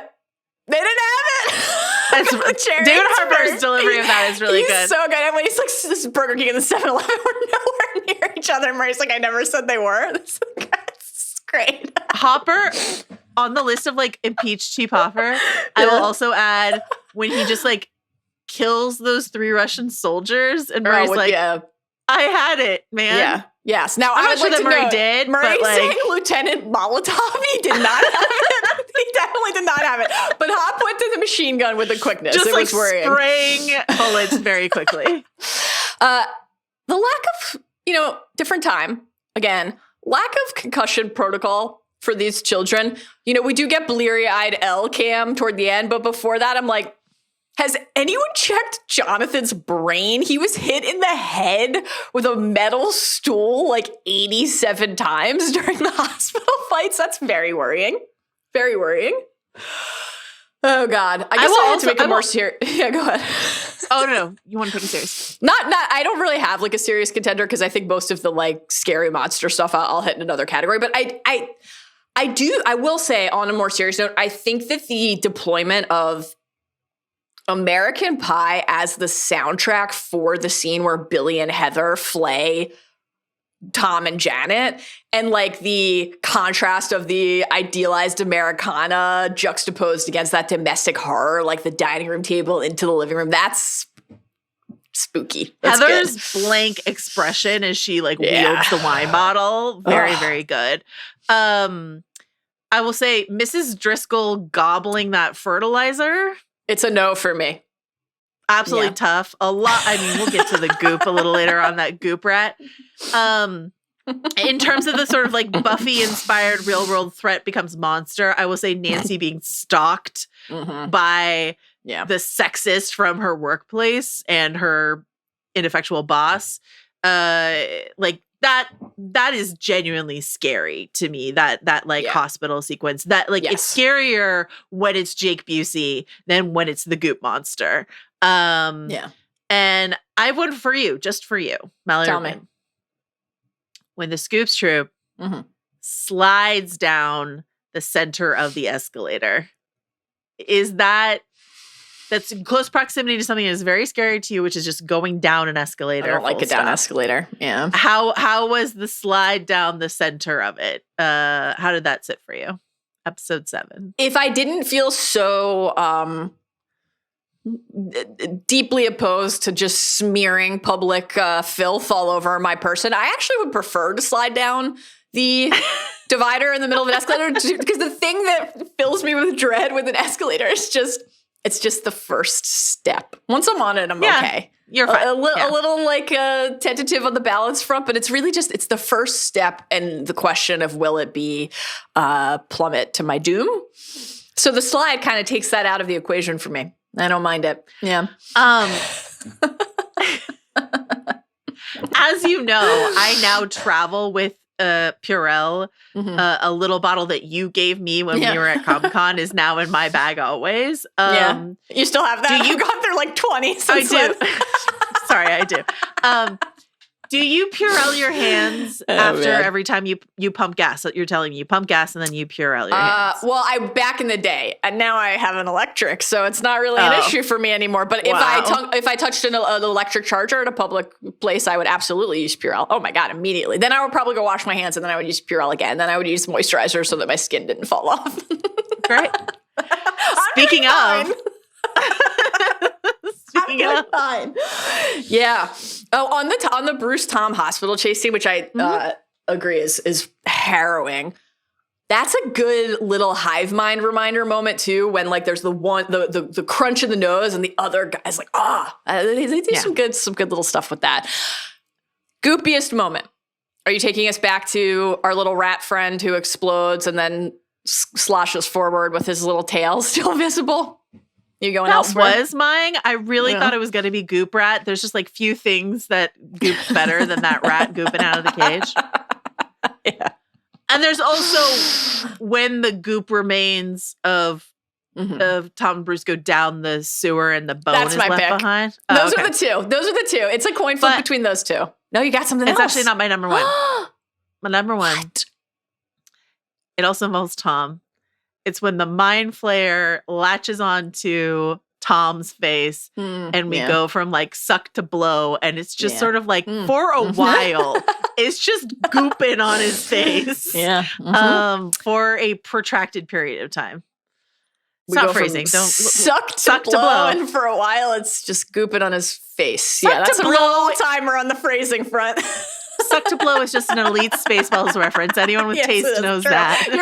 You're right. Keith would be impressed. You have a spot in Family Video, whatever you want. Thank you. No, this season was made for Goopiest Moment, man, or Goopiest Moment was made for this season. I love this is also where we'll get to our subtitle category later, but it does start to really level up this season. We get a lot of good stuff this season on the subtitle front. And I think that when Mrs. Driscoll's rat explodes, turns into the goo, starts marching forward with its little tail still visible, and we get goo snarling. That's I sent you a screen. I sent you a photo of that when I was watching it. It's like great. That's just amazing. The chunks of bone being left behind on the sewer grate is so revolting. Like it's bubbling and squelching. That's the accompanying subtitles there. The green goo, not Prometheum, alas, but the green goo can't hope to compete ultimately. I gotta say, I love that there's neon green goo. I mean, the 80s were a decade of neon green goo. So I love that it shows up in this, it's a Teenage Mutant Ninja Turtles, Nickelodeon Double Dare sort of vibe. It's very good. I love Double Dare. Yeah. Great Mark stuff. Summers. All good picks.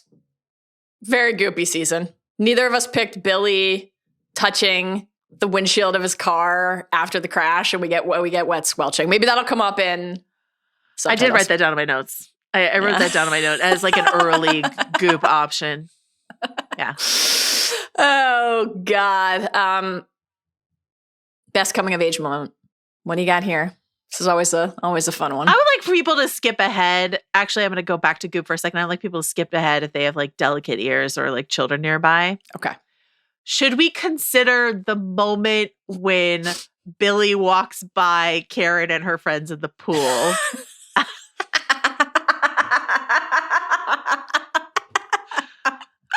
As an option. Certainly. Yeah, definitely. Just asking questions. Okay. Best coming of age. Oh my God. Great stuff. You're the best. What do you have here? What's your best coming of age moment pick?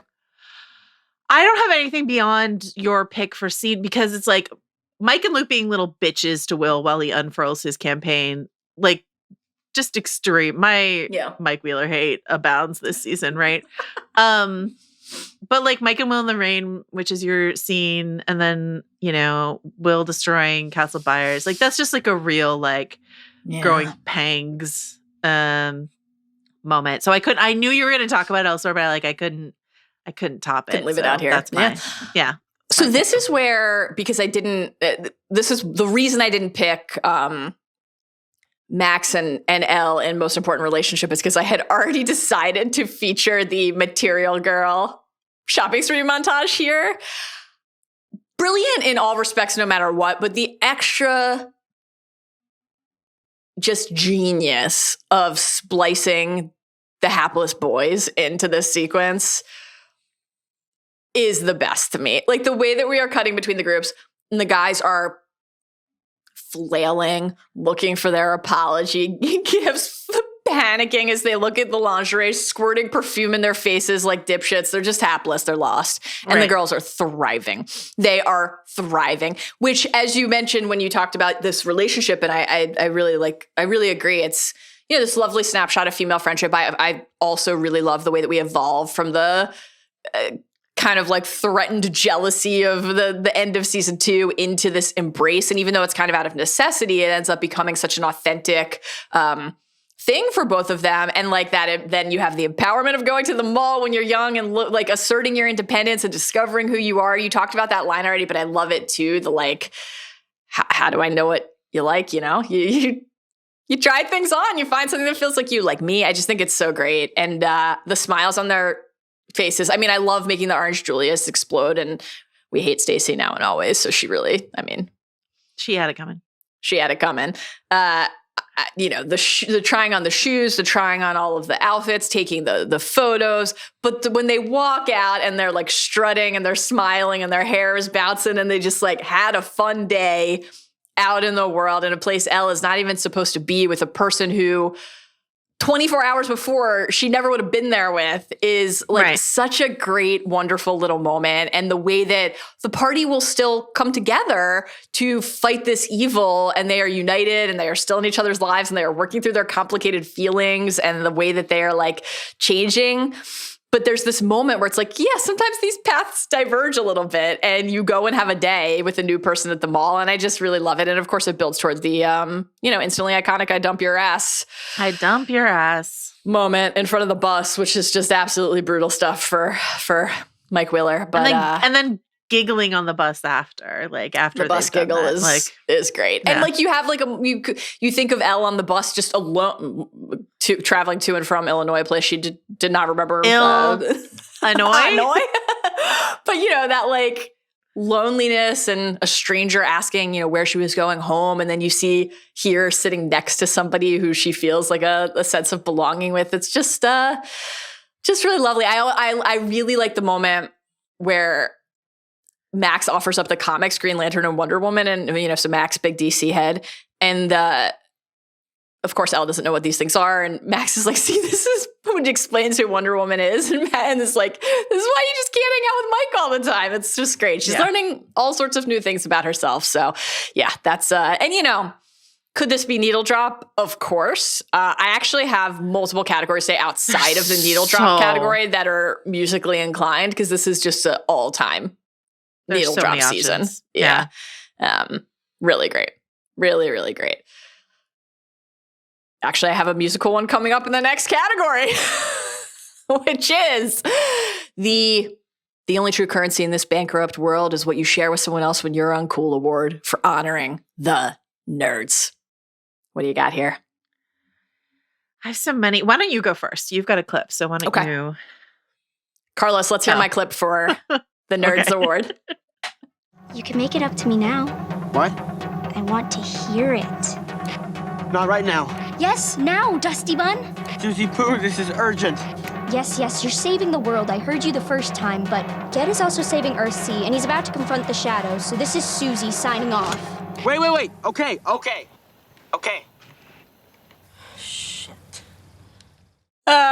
And then after that, we are treated to one of the most memorable duets in the history of story, right down to a split screen, people. We get a split screen. This is Dusty Bun and Susie Boo singing The Neverending Story in order to get the accurate numbers, Planck's constant, to plug in and save the world. So all of this to me is like perfect. The musical number, obviously iconic. I love the way that like at the end of the finale, Lucas and Max are kind of mocking Dustin by singing this. This is great stuff. It's a very, I mean, we have a pop culture category. There's like so much pop culture nostalgia in this season, even by the standards of a Stranger Things season. It's wild. But like we have talked about on other pods, we both are Neverending Story heads. And so this was like such a jolt of nostalgia for me watching this. I just loved it. Everybody realizing that Dustin does in fact have a girlfriend in this context is so incredibly entertaining and perfect to watch. I love the way that Dustin goes from like, because he's had Susie switch frequencies because he needs everyone else to hear Planck's constant. And the way that he goes from like the abject mortification of realizing what he's about to have to do and that his friends are going to hear this over the walkies, right, into just completely succumbing to the joy of sharing this thing with Susie. Susie's standing up and she's dancing, and then I just love the reaction shots. My favorite is like Joyce like against the wall in the back. This is what I was thinking of. This is what I was thinking of when I was like, it makes sense for Robin and Steve to sit in the bathroom, vomit drugs out of their system. This musical interlude, multiple shots of Joyce just up against a wall, like banging her head against the wall, being like, we're on the clock, guys. I love the meta aspect of this. Well, so Gaten Matarazzo and Caleb McLaughlin and Sadie Sink were all Broadway kids before they were Stranger Things kids. So giving Gaten the opportunity to like flex how good of a singer he is here, and then giving Caleb and Sadie, who are also good singers, even though they're making fun of him later, like a little song moment later is really great. Fun. Yeah. I just like, what could possibly be a bigger nerd victory than saving the world by correctly reciting Planck's constant after insisting on a duet, which you're sharing via the radio that your boyfriend built you at science camp? Nothing. I have some follow-ups here. This comes from our listener, James, who says, I really enjoy the ironies that are stacked together in season 3. Not only is a secret communist Russian base underneath a veritable shrine to American capitalism, also known as the Mall, the season hinges on a lock that can only be opened by using the scientific discovery, Planck's constant, of a man who hated communists. As a fun but not ironic addendum to the second irony, Susie gives Dustin the 2014 version of Planck's constant. The numbers would have been different in 1985 because the numbers change as our measurements get better. So the number she gave Dustin shouldn't have worked. Science, who knew? So nerdiest award for honoring the nerds goes to our listener, James, who actually Planck's constant. The Planck's constant inside of, so shout out Bad Babies. Good job, James. Great stuff. I will give my awards, which my number one goes to Robin, the linguistic queen, for bragging that she knows multiple languages and for decoding the Russian. Great job. Runners up to the My Little Pony moment between Erica and Dustin. We mentioned this was my nomination in a previous season 1, but calling that the Hill Weathertop. This little like Lord of the Rings moment for the kids, and then calling the radio Cerebro. Like this is just sort of like baked into these kids and how they think about and define the world around them. So yeah, Weathertop really gets me. It's great. Steve's like, where? What are you talking about? It's perfect. Oh man, yeah. The My Little Pony is a really great one. I love that Dustin is helping Erica like discover the fact that she's a nerd. You're a nerd. Lovely. Okay. Ship wars. This is a season defined by breakups, attempted dinner plans, a lot of things that you could pick here. Breakups after a tough day at work. What are you going with? I feel like I know what yours is going to be. So I will zag. Okay. And say for the record, I think Karen Wheeler should have fucked Billy before he got gooped. Oh my God. Incredible. And if Karen is in mortal peril in season 5, like if it's curtains for Carol in season 5, Karen for season 5 in season 5, like we don't know, but things look dangerous at the Wheeler household. Always. If Karen does not make it out of this series alive and she missed the opportunity to have sex with Billy when Ted is who Ted has been this entire time. This is an incredible take. I do really get a kick out of the moment at the fair when when they're watching Hop and Joyce run off, and Ted's like, "Yeah, you know what they say, like someone for everyone," and Karen's just like, that comes right after Karen Wheeler basically orgasms on the Gravitron for I don't understand why. Anyway. That's my knowing that you're gonna pick exactly what you're gonna pick. Yeah, of course. I thought I would. I can only give be this me. one to Karen and Billy. So why don't you? Just that is an all-time zag, and it is an incredible one. You're a legend. I think she should have. The way that she looks at Billy when he puts the stick of gum in his mouth, really something. All the neighborhood ladies are having a time at the pool. Okay. I'll be coming back to them. They're historic to me. Okay, I have a clip for Ship Wars. Carlos, can we hear it? And now, rather than admit these feelings, you're dancing around one another with this mind-numbing and frankly boorish mating ritual. So, please, for my sake, either quit your bickering or pull over, tear off those clothes, and get it over with already! Listen, there was only one thing I was going to pick here. the way that Murray and Alexi giggle in astonishment and mockery at the idea that Joyce and Hopper have not fucked yet, and the looks on Joyce and Hopper's faces. Winona Ryder's acting choice here is like, I'll just make that face I pulled when David Harbour gave that awards. Like, it's just like a very like, what are you talking about? Look on Winona's face here. Yeah. Yeah. Well, Murray the Murray know the truth. This is the thing. Like, so of course I had to talk about Joyce and Hopper here. You know, I ship it. I've always shipped it. I continue to ship it. I believe that Murray is right and that these two should be fucking. Should they pull over and just fuck on the side of the road like he suggests? As you know, I've always had some notes on his particular suggestions, and that's also part of why this clip felt right, is because the fact that for a second season in a row, Murray Bauman is like, I'm just going to point out to a couple people that they should fuck. And this time it is adults and not children in his home. So progress, I guess. But this is just an incredible beat for Murray.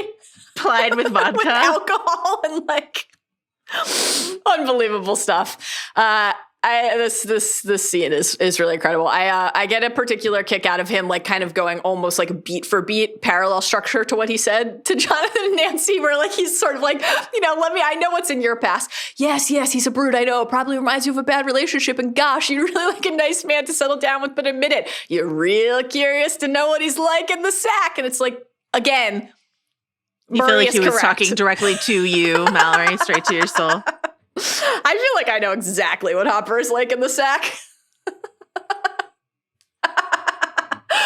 Oh, Hopper, this guy, man. And then we get to you know, we have all of the moments across the season, Joe. We've got, I do think it's worth remembering that Hopper is he's like a canonical stick man in Hawkins, right? You know, we talked about the season 1, like the woman who's kind of just like comes out to his porch, come back to bed, right? Canonical stick man. Use it with this. Use it with Harrison Ford. It's a big ringer term for sure. Yeah. Can't go to the library without having a like, you know, why didn't you call me? Like, Hop is the man about town. and has just absolutely no idea at any moment how to properly navigate his feelings for Joyce. The Enzo scene you've already chronicled in a meaningful and important fashion. The procurement of the outfit, which will be coming up in another category, but just like the role that plays in this season, sparked by the prospect of a date or not date with Joyce. The towel scene, the blanket scene, on and on we go across the season. Sweating filthy in the woods, and Joyce is like, can you just like get away from me, you stink? He's jealous of Scott Clark. He's jealous of Alexi. Joyce calls him out on the bullshit. Yes, every man I talk to from now on has to be my boyfriend. And then you have the heart mixed in with Hop behaving like a complete moron when he's like, reveals that he has learned that Joyce is considering moving away. It's important to me. It's important to me that you feel safe. Like, this is a person he loves. He just doesn't quite know how to handle it. And Murray is like, guys, I'm going to try to help you work through this. Building toward the little tender scene sitting on the steps as they are plotting and waiting. And Joyce, we get a little bit of like a little Peggy Steve, I had a date action, you know? Yeah. Like, it's just... all very powerful, and then building toward, of course, Joyce having to turn the keys and looking out at him and the way that he has the tears in his eyes and the little sad smile and the nod. Just the best. Just the best. I support how important this is to you. And Thank so you. in that spirit, yeah, I want to say that there are building blocks here of my favorite shit, which is their bicker, like the bicker all season. To which is just covering for the sexual tension. I love that stuff. There's just other Hopper stuff I don't love, but I do love that stuff. And I do ultimately, at the end of the day, support these two together, especially after Hopper's had a sobering time in season 4. I think post season 4 Hopper. Great. Oh man. Best quote. You have a short list. You have a winner? What do you got? Okay. This is actually really hard for me to pick one for this season. Because again, I didn't want to like dive into the letter territory. That's like a very I was just like, let's leave that for Mallory. But the letter is iconic and stuff like that. This is like sort of similar to my Bob watching Cheers pick, where I'm just sort of like, I'm going to have to now defend this pick, but like, it feels right to me, and it will sound a little familiar. Carlos, can you play this? You can make it up to me now. What? I want to hear it.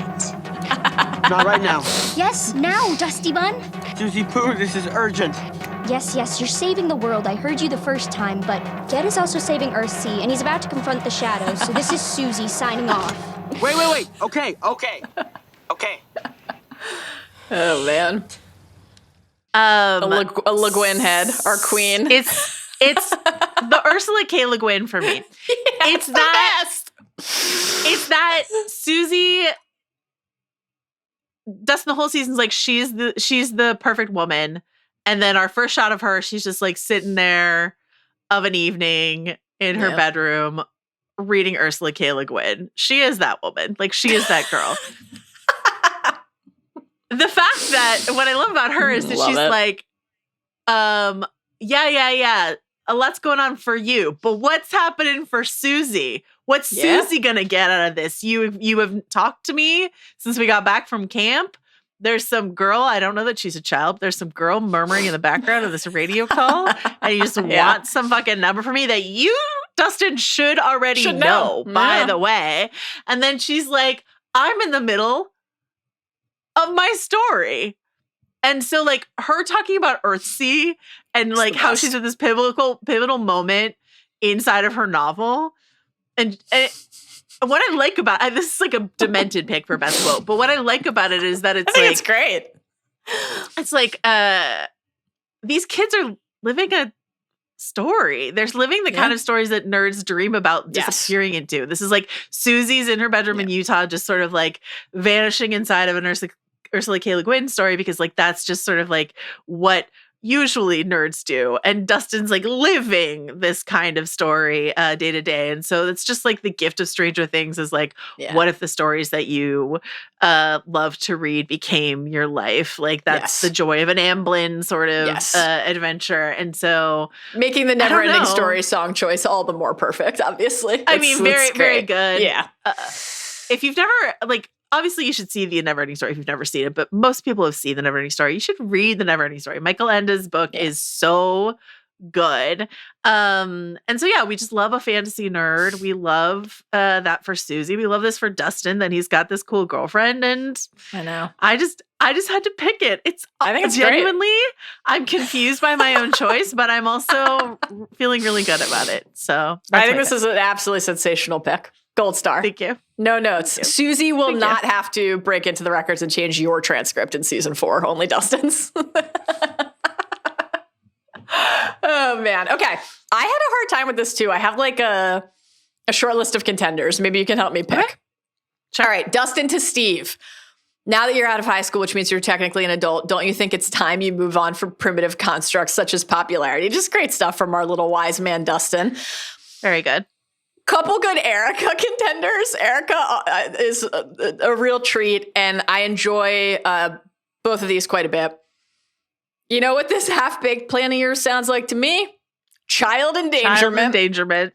Great stuff. And I also then love you know what I love most about this country? Capitalism. It's like just her bartering with them is great. Can't spell America without Erica. Without Erica. And then calling it Operation Child Endangerment. Fantastic. Also very good. Yeah. We already mentioned Hey Dingus, Your Children Here. We already mentioned Think Phoebe Gates Only Hotter, which is just incredible. I really enjoy when Murray says to Hopper, "You have dragged an enemy of the state into my home as carelessly as a child drags some shit on his shoe." Murray has some great lines. That's a really fun one. Oh, and then another Murray one. He's translating for Alexi, but then kind of tacks on his own commentary here when he says, "Could Edison not turn off a lamp? Could Bell not hang up a phone? A cocky bastard." No. And then this was when when you were running through all the Steve moments in Funniest Moment. Here's my additional nominee, but I put it here in best quote. Steve saying to his torturers, "I don't know if you have Russian ice cream or if that's considered gelato." It's like a perfect Steve moment to me. I just think it's so funny. Oh, man. Very I don't know. I didn't really make a pick. I don't know. What's my pick of those? I'll go with shit on his shoe. Let's give Murray another moment. That's a great one. Okay. From words to visuals, what is the most memorable visual of season 3 for you, Joanna? This is my first and easiest answer, actually. Tell me. And I think it's the Mind Flayer crashing down into the roof of Starcourt. Like the Mind Flayer broken down into Starcourt Mall is the season. Yeah. Like that's what the season is. Yeah. I do have a runner-up, and we do have a listener pick, but I'm curious to hear what your memorable visual is. My pick is like from the opening scene in Russia, when the machine fires up and then crackles out and we get the initial explosion and the workers in their masks and their suits are like initially levitated into the air by the jolts of electricity, almost like Palpatine is there using force. And then they're fried and disintegrated, both because, of course, I mean, it looks really cool and memorable. It sets up, obviously, like the specific terror that we feel when we see Hopper down there in Hawkins under Starcourt at the end. But I also just, part of the reason that's like a kind of a lasting visual for me is because I remember very vividly seeing that in the trailer for season 3 and feeling like very afraid. Very, very afraid. So that, I don't know, that one just really stuck with me. I was like, what is that? What is this new machine? Like, what is going to happen? And just being really worried. So yeah, that's my pick. My monster pick for my runner-up is one I talked about elsewhere in the summer setting, but I love when they're throwing the fireworks at the spider monster at the end. It just looks cool. I also really like this is like a subtler one, but in chapter 1, I love that shot of the kids and Cerebro like silhouetted against the golden sunset atop weather top. That's a beautiful visual. Beautiful. The radio tower there. That's a good one. What's your runner up? What do we have from the listeners, from the Bad Babies? Okay, so our listener Casey, and you've already mentioned this, but said the most memorable visual was Robin holding up the whiteboard to tally Steve's failures because it turned into a meme. Incredible. And I saw it everywhere for months. So that was a really fun one.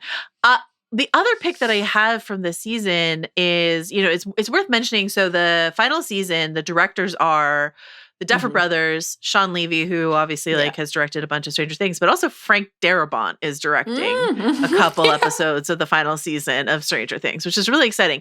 So in this season, Uda Bresowitz, who is who's done a bunch of Severance and a number of other things, directs a couple episodes. And one of her episodes is when a flayed, but they don't know it yet, Tom is chewing out Nancy and Jonathan, and he kicks something and the camera cants. And the rest of the scene is shot at this canted angle, inspired by Tom's moment of violence. And it is a very arty bit of visual flair inside of a show that doesn't usually do that. And so I was just really struck by that. I was just sort of what a fun choice that Uda made there in her great pick, leaving her mark on Stranger Things. So, but really, it's the mind flayer in Starcourt for me. That's it. So that's good. Good stuff.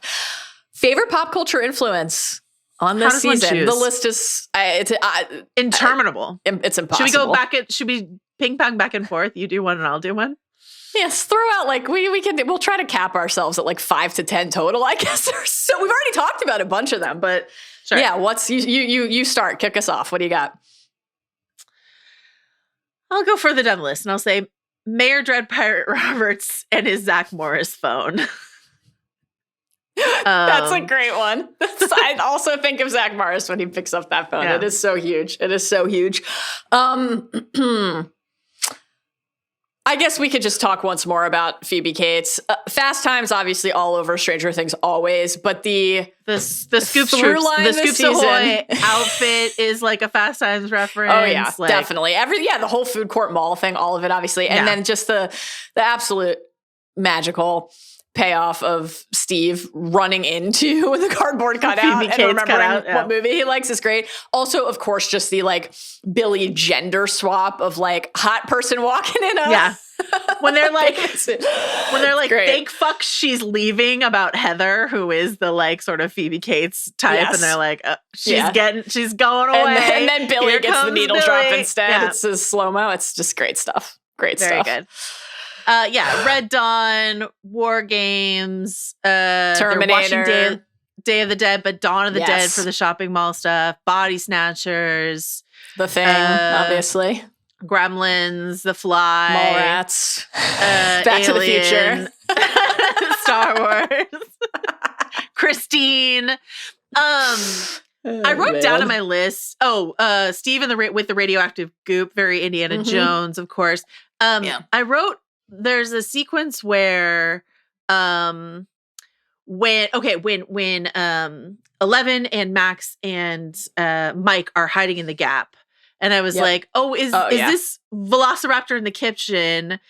And then also you've got people huddling behind the car as the mind flayer goes, and I was like, oh, that's the hobbits hiding from the Dark Riders. And then my follow-up question in my notes was, are there only so many ways you can show small people hiding from things? And so, because we already called out raptors in the kitchen for the season 5 trailer, so I was like, are there only so many ways that you can duck behind something while something is stalking you? So I wanted to. That's so funny. I had the same, because it is so, the Gap hideout is so Jurassic Parky, but then I was like, wait, didn't we just call this out in the season 5 trailer? They're doing it again, huh? But I guess it's one you keep running back. Oh man. Great stuff. Another thing I hadn't Googled before, but Billy's license plate is PCE 235. And I was like, is that a reference to something, an Easter egg for something? And so the internet, especially Google's dumb as shit AI, was like, well, the penal code for murder in California is 235 or whatever. The real answer is that, and I didn't know this, that 235 on a license plate is the same as 555 on a phone number. As in, it doesn't exist in real life, so you can do a 235 license plate and throw it on a movie license plate. So, fun fact I learned. I had no idea. Yeah. It's the 555 of license plates. Jeez, genuinely learned something new today, as I always do when I'm with you. Oh, same. Most potent use of 80s nostalgia. What are you going with here? This is so dumb, but so very true to me. Mike's Doritos bag. Yeah. Yep. I have such a strong memory of when Doritos bags looked like that. So Mike's Doritos bag. And then I also say Will and Mike riding in the way back of a station wagon, which I feel like they don't do anymore. No, probably because but I remember that from when I was a kid too. Yeah. But I loved doing that. I loved on like a field trip when like someone's parent is driving and they've got the way back in there, and I'm like, I want to sit in the way back, and then you would like play car games with the people behind you on the road and stuff like that. Yeah. Yeah, I once got it. I was not the driver. I was in the way back, but was in a car accident once, sitting back there. Scary stuff. That was fine. Terrifying. It was scary. Oh it was God. scary. Yeah, it was scary. It's really funny that you mentioned the Doritos because this is obviously the late 90s, not the mid 80s. But as I'm watching Buffy, when the vending machines the Sunnydale vending machines are frequently present in scenes, and I'm always like, boy, do I remember when Dorito bags looked like that. Yeah. Or that's what the Coke can looked like then or whatever. Yeah. Yeah. On that front, I really enjoy that we get an entire, because the new Coke cans are sprinkled throughout the season, but the fact that we get an entire conversation, a Lucas scene about new Coke and the comp to Carpenter's the thing is just like so funny to me. So that's great. The 80s fashion is always good in Stranger Things, but this season is god tier. Like the hats, the neon, the patterns, the short shorts, which we'll be talking about separately.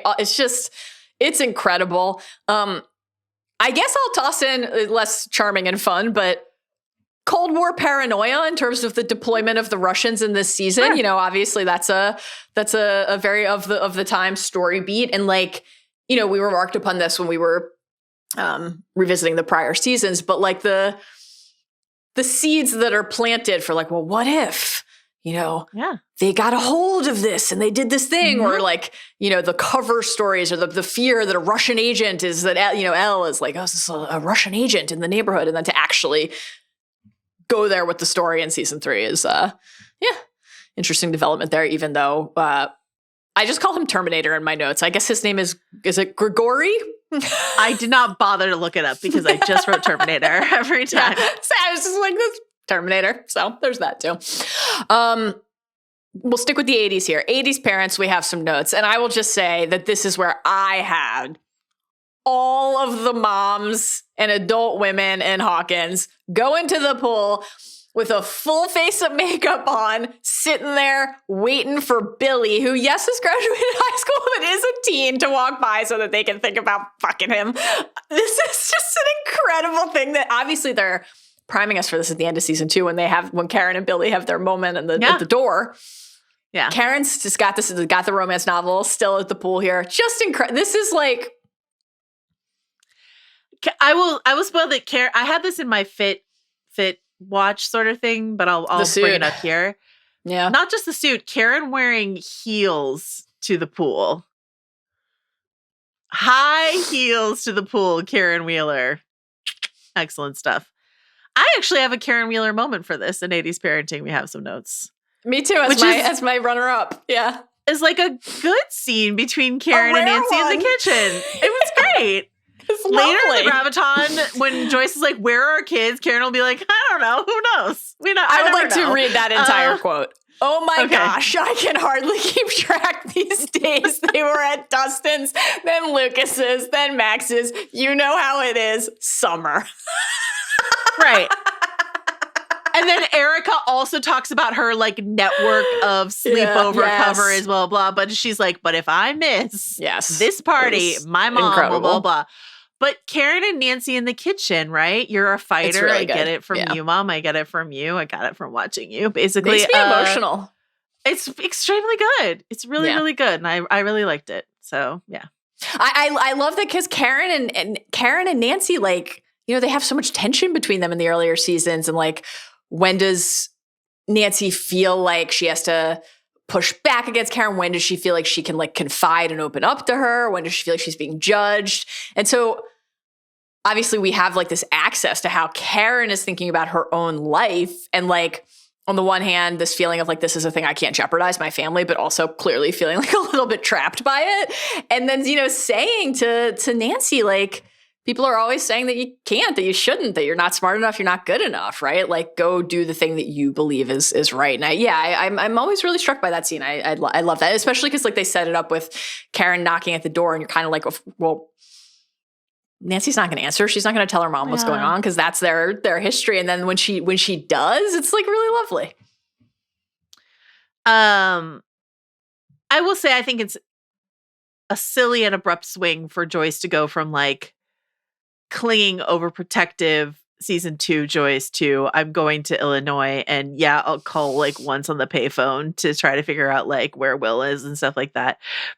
11 is the one who like checks in on them and is like Illinois. Like she's the one looking where Hop is. Like for them to like, we had notes about how overprotective but then selectively forgetful they were in season 2. Hopper's like stringent rules, all these sort of stuff like that. But to go from that to like, they're like, we're about to open a rift when Alexi is in Murray's house and he's like, oh yeah, the gate was still a little open, so we're opening it and stuff like that. And Joyce is like, our kids, and Hop is like, the whiskey.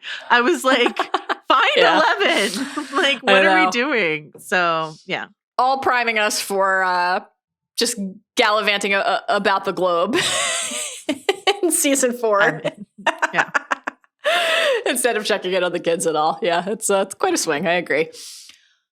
The fit or hair lord of season 3. I mean, you know my pick here. It's the shirt. It had to be the shirt. You got the shirt. You got the shirt. It's Hopper going full Magnum PI with the mustache and the shirt. Not to be clear when he has the blazer and this like the more kind of tidy hair for the Enzo's date, but when he puts the shirt back on and he's got the light wash jeans and the hair is messy and the mustache looks great and then he's really sweaty and dirty and eventually covered in scratches. In other words, the Aragorn. Like the filthier he gets, the hotter he looks across the season. It's just very memorable to me. It's an iconic look. And it was my instant easy pick. What is your pick for this one? I mean, as I've already mentioned, the Wheeler family glow up. Do you think like Karen and Nancy went together to get perms? Like, do you think, I feel like they really decided to revamp their looks together. Yeah. Nancy's wearing a lot of like great dresses. She's got that red and black striped like sort of leotard number later in the season. Mm-hmm. When she's in the hospital fighting for her life against goop monsters and her mascara just runs all down her face, but later she kind of turns into a smoky eye. Like all of this is great stuff. Also, I already texted this to you, but Will Byers wearing classic 80s 49ers color in his like rugby shirt that he's wearing.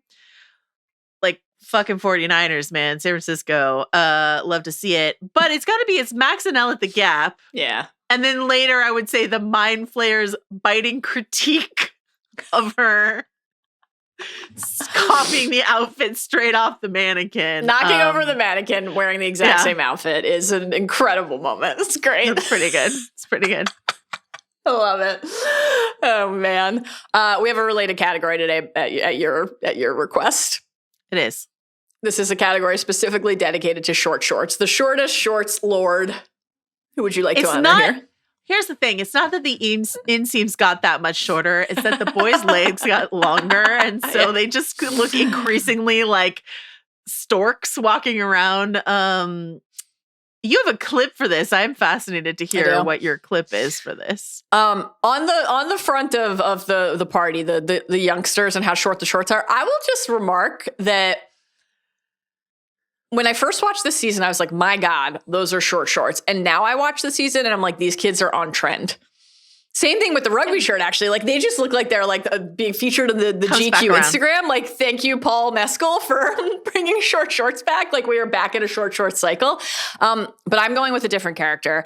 I need not have worried that we would not have already talked about this today, but I needed to ensure that we discussed the Scoops Troops uniforms, and I shouldn't have doubted it for a second, obviously, but it felt right to hear this clip. What the hell? Look at my outfit. Look at my outfit. You think I just wear this? I'm a spy in a sailor's uniform. Steve the Hair Harrington has never let us down, including today. The fact that he has to work at Scoops Ahoy in that outfit and then go on this mission in that outfit, be interrogated by the Russians in that outfit, slide across the floor of the public restroom in that outfit, all of it is just absolutely incredible. Like, Steve was the prior pick for Fit Lord.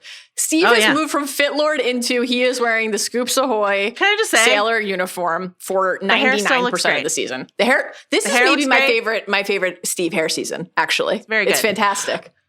I almost gave this to Steve. Yeah. I really did for the Scoops Ahoy outfit. But this category was created for one young master Will Byers. I mean, it's Mike's category too to lose, but it is Will Byers. And I will say it's even split between, he wears these like high slitted running shorts with the rugby shirt. What is the temperature outside, Will? I have questions. But he's in the sauna test sequence or whatever. He's wearing these like really high shorts with a high slit on them. But I'm going to give it to the frayed denim cutoffs that he's wearing for the entire battle at Starcourt. Like, do you think this is the moment that Jonathan knew? He was like,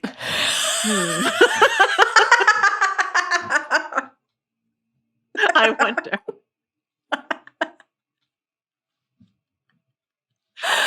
Oh man, those shorts are like, they get a real memorable framing because like Joyce and Will run toward each other. Yeah. And you're just like, the shorts are really center frame there in a meaningful way. Yeah, great stuff. Great category. Great pick. Thanks. It's inspiring.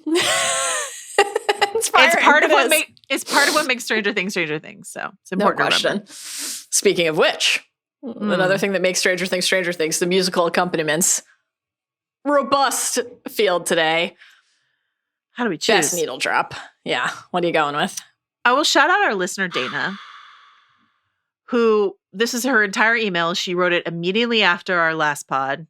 And she says, I don't even need to rewatch the season to tell you that moving in stereo by the cars when Karen is at the pool and Billy is going to the lifeguard station. She says it is now one of her Spotify, like, most listened to tracks, that it just sort of like, she thinks about it all the time. So the Cars needle drop at the pool is Dana's pick.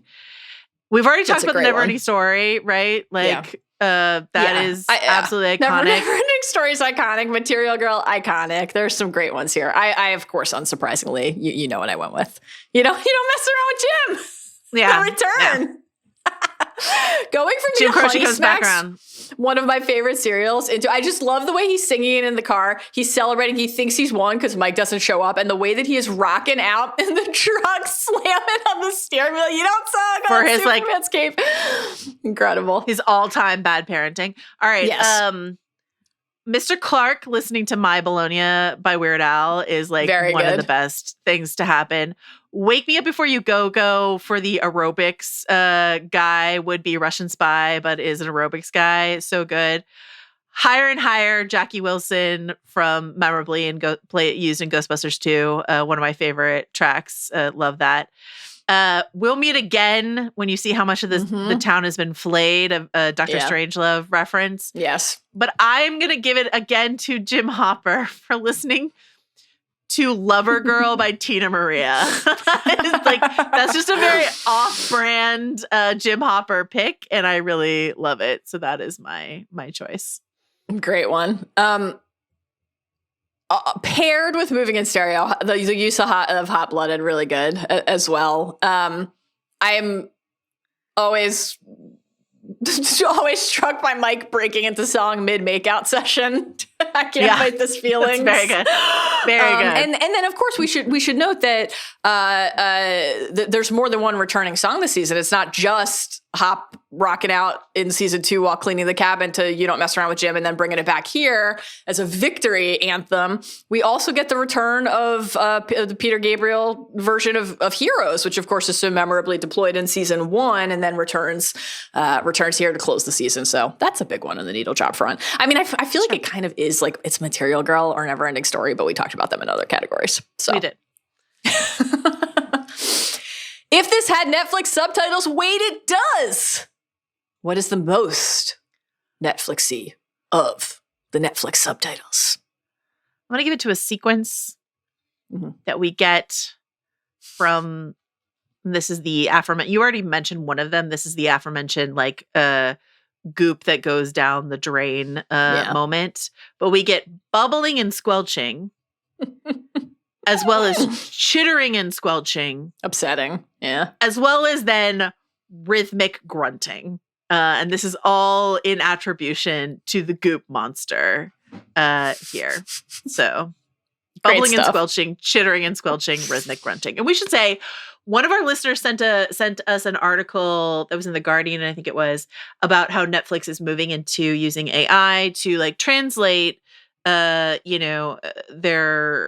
shows for foreign markets, for international audiences, I should say. But that there's a worry that could encroach on their captioning. Like, this is a human art, the art of the Netflix caption. And like, if we remember, like the origin of this, and it's funny, I was listening to our season 4 first episode when I first said flesh descends wetly, and you and I like laughed about it. Like, that's the origin of that. It's so nostalgic. Yeah. But if you remember, after that season, there were like profiles of the person who wrote those captions. Yes. It's a human art. Yeah. Do not replace it with AI. So just protect the captioners at all costs, is what I will say. What is your Netflix subtitle moment? The field got crowded. A lot of squelching contenders this season, certainly. I am once again going with Hop. When Hopper and Joyce, after they have Hopper has intimidated Mayor Klein and Larry into giving up the land deed information, and they're searching these properties, and then they make their way to the house where they will quickly find the secret lair, and they're just walking in. Okay, they've entered the premises and they're just walking, and here's what we get with just Jim Hopper walking, Hopper panting, Hopper gasps. Hopper exhales sharply, pulsing intensifies. And I'm sorry, but like my mind can't help but wonder if that is the subtitling for him entering a room. Imagine the subtitling following a successful night at Enzo's. I'm just saying. With not too much Chianti. Just enough. Love cherries. Season MVP. You could pick a character. You could pick a performer. As always, we have 2, kid and adult. You are free to interpret that as you see fit. Who counts as a kid at this point is up to you. What do you got? For kid, I mean, this is just a repeat, but I have to give it to Maya Hawke as Robin, just for so like quickly becoming so integral, similar to the way that Max just felt so integral the previous season. And for adults, on this rewatch, this most recent rewatch, the number of times that Joyce just loses her shit on someone is deeply enjoyable to me, and less of a paranoid, ranty, like season 1 kind of way, and just more of a like, no, fuck you. I've had a day and my kids are in danger. She does it multiple times and they're all really good. Again, I would say impeach Chief Hopper, but I would also say when she stops the mayor's assistant from using the phone, she's like, who are you going to call? The cops? Pretty good, Joyce. This is a good Joyce season, I think. It is. Joyce is great. I love Joyce. No surprises for me here. I've got Robin and Steve sharing the honors for the kids and Hop for the adult. They're like the centerpieces of the season, those characters. Those are our superlatives. We are going to quickly put a bow on the pod by separating out. This had been one of our categories previously. We're going to instead end on this. Little season 5 look ahead. What is the most enticing endgame setup or question on your mind after revisiting season 3? What in season 3 specifically has you going, thinking about this now on the eve of season 5? I want to sprinkle a few things in here really quickly. I will say, tell me. We did get an email from our listener, Sean, because we were talking about one of the titles, the season 5 titles in our hype pod. So Escape from Camazotz which I was like, is a Mayan Becca. Yeah. Okay. Sure, it is, but also shows up in Stephen King, and also I think most crucially in A Wrinkle in Time. Wrinkle right? in Time. So Sean I saw this in the just Spotify comments on the pod that people were shouting out Wrinkle in Time. Yeah. Sean said, I just reread A Wrinkle in Time to my 5th grade class last spring. So when you were reading Stranger Things episode titles, my ears popped up. In addition to Mayan Bat God, Camazotz is also the dark totalitarian planet controlled by a presence called It that Meg, Charles, Wallace, and the others have to escape from in that book. And that's the end of Sean's piece. And Ross Duffer posted a photo of the cover of A Wrinkle in Time to his Instagram in 2023. So probably A Wrinkle in Time is like a chief text, some Madeline L'Engle book corner coming up for us. Also, reread? Don't mind if I do. Let's do it. Ross Duffer also posted an Alice in Wonderland painting from the 1950s on his Instagram. So that, like paired with that shot of Holly Wheeler and like a Alice blue dress running through one of the trailers. That's something to think about. But on your beloved will there be time travel this is my pick. Yeah. Here's a new description of the Stranger Season 5 season. In Stranger Things 5, the final season of the beloved sci-fi horror saga, Hawkins faces its greatest threat yet as the Upside Down fully merges with the real world, with cracks splitting the town and time itself unraveling. 11, Mike, Will, and the rest of the crew must confront Vecna in a battle that spans dimensions and memories. As secrets are revealed and past traumas resurface, the group must rely on their bonds and 11's evolving powers to close the gateway once and for all. So, can 11 open gates in time? Right. Is like a fun question. We and how far back are we going to go? We had always thought about when we had brought this up before, we had thought about folding back on the events of, because the Upside Down is stuck in time to when season 1 started. We had always talked about that being a thing, but can we go back even further into the Vecna origin story time period, stuff like that? Like people in Theory Corner are bringing up the first Shadow, which is the Stranger Things play that is canonical, and how that takes place with like young Joyce and young Hop and young Bob Newby and Bob Newby's sister and all this sort of stuff like that. So are we going to get like cigarettes what it was under like the bleachers for Joyce and Hop when they were teens? Like, is that what we're going to go back into? Which is something that I hadn't thought about, but is kind of like I get stuck in time periods, and I'm like, the 1950s is too far back to go for Hop and Joyce, or into the 1960s. But I'm like, no, it's obviously not. Like I was thinking about Winona Ryder. And I was like, no. Like you have to think about when we started in the early 80s. So to go back to the 50s, which is a Back to the Future 3 or Back to the Future in the first place thing to do is enticing. So yeah. Yeah, this is what's most on my mind rewatching this season as well. Like, how could it not be? It's just, we've talked about this a million times. Obviously, yes, the Back to the Future of it all, and how that is like incorporated throughout this entire season feels so purposeful. As you mentioned, season 4 reveal that the Upside Down is frozen in time really further fueled what was already such a vibrant theory coming out of season 3.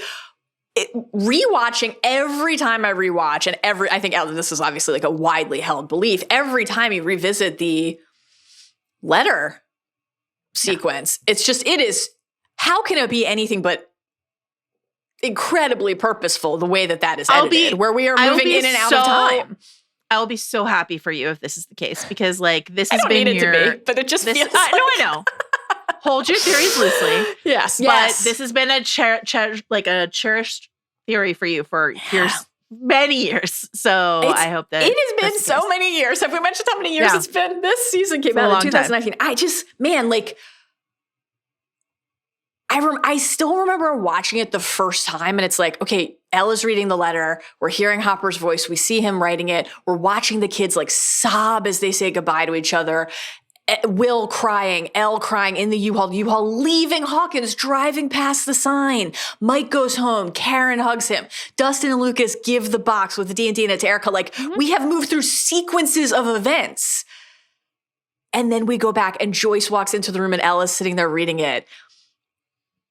Time to go? Yeah. And then we watch them go and pack the U-Haul again and leave the house. It's just like, I just feel like that kid has to be telling us to expect something, but we'll find out. Okay. Fun season of TV. We did Really it. is. Our We did it. longest Stranger Things rewatch pod yet. How long will... Oh, season 4. This is another Duffer quote I wanted to share with you. I don't have it in front of me, but basically they said, we were talking about run times of the season 5 episodes. They said 4 and 8 are like movies, right? So not every episode is like movie. They said 4 and 8 are like movies. And they also said every runtime we've seen on the internet so far has been wrong. So, I'm not surprised by that at all. Yeah. See, you know what? Season 4 had some really long episodes. Maybe chunky little eps. Chunky little eps. But they were great. But episode 4, which acts as like the finale of the first volume 1. Yeah. Is a long one. And then episode 8, the finale is gonna be a long boy. Man. So the right side up.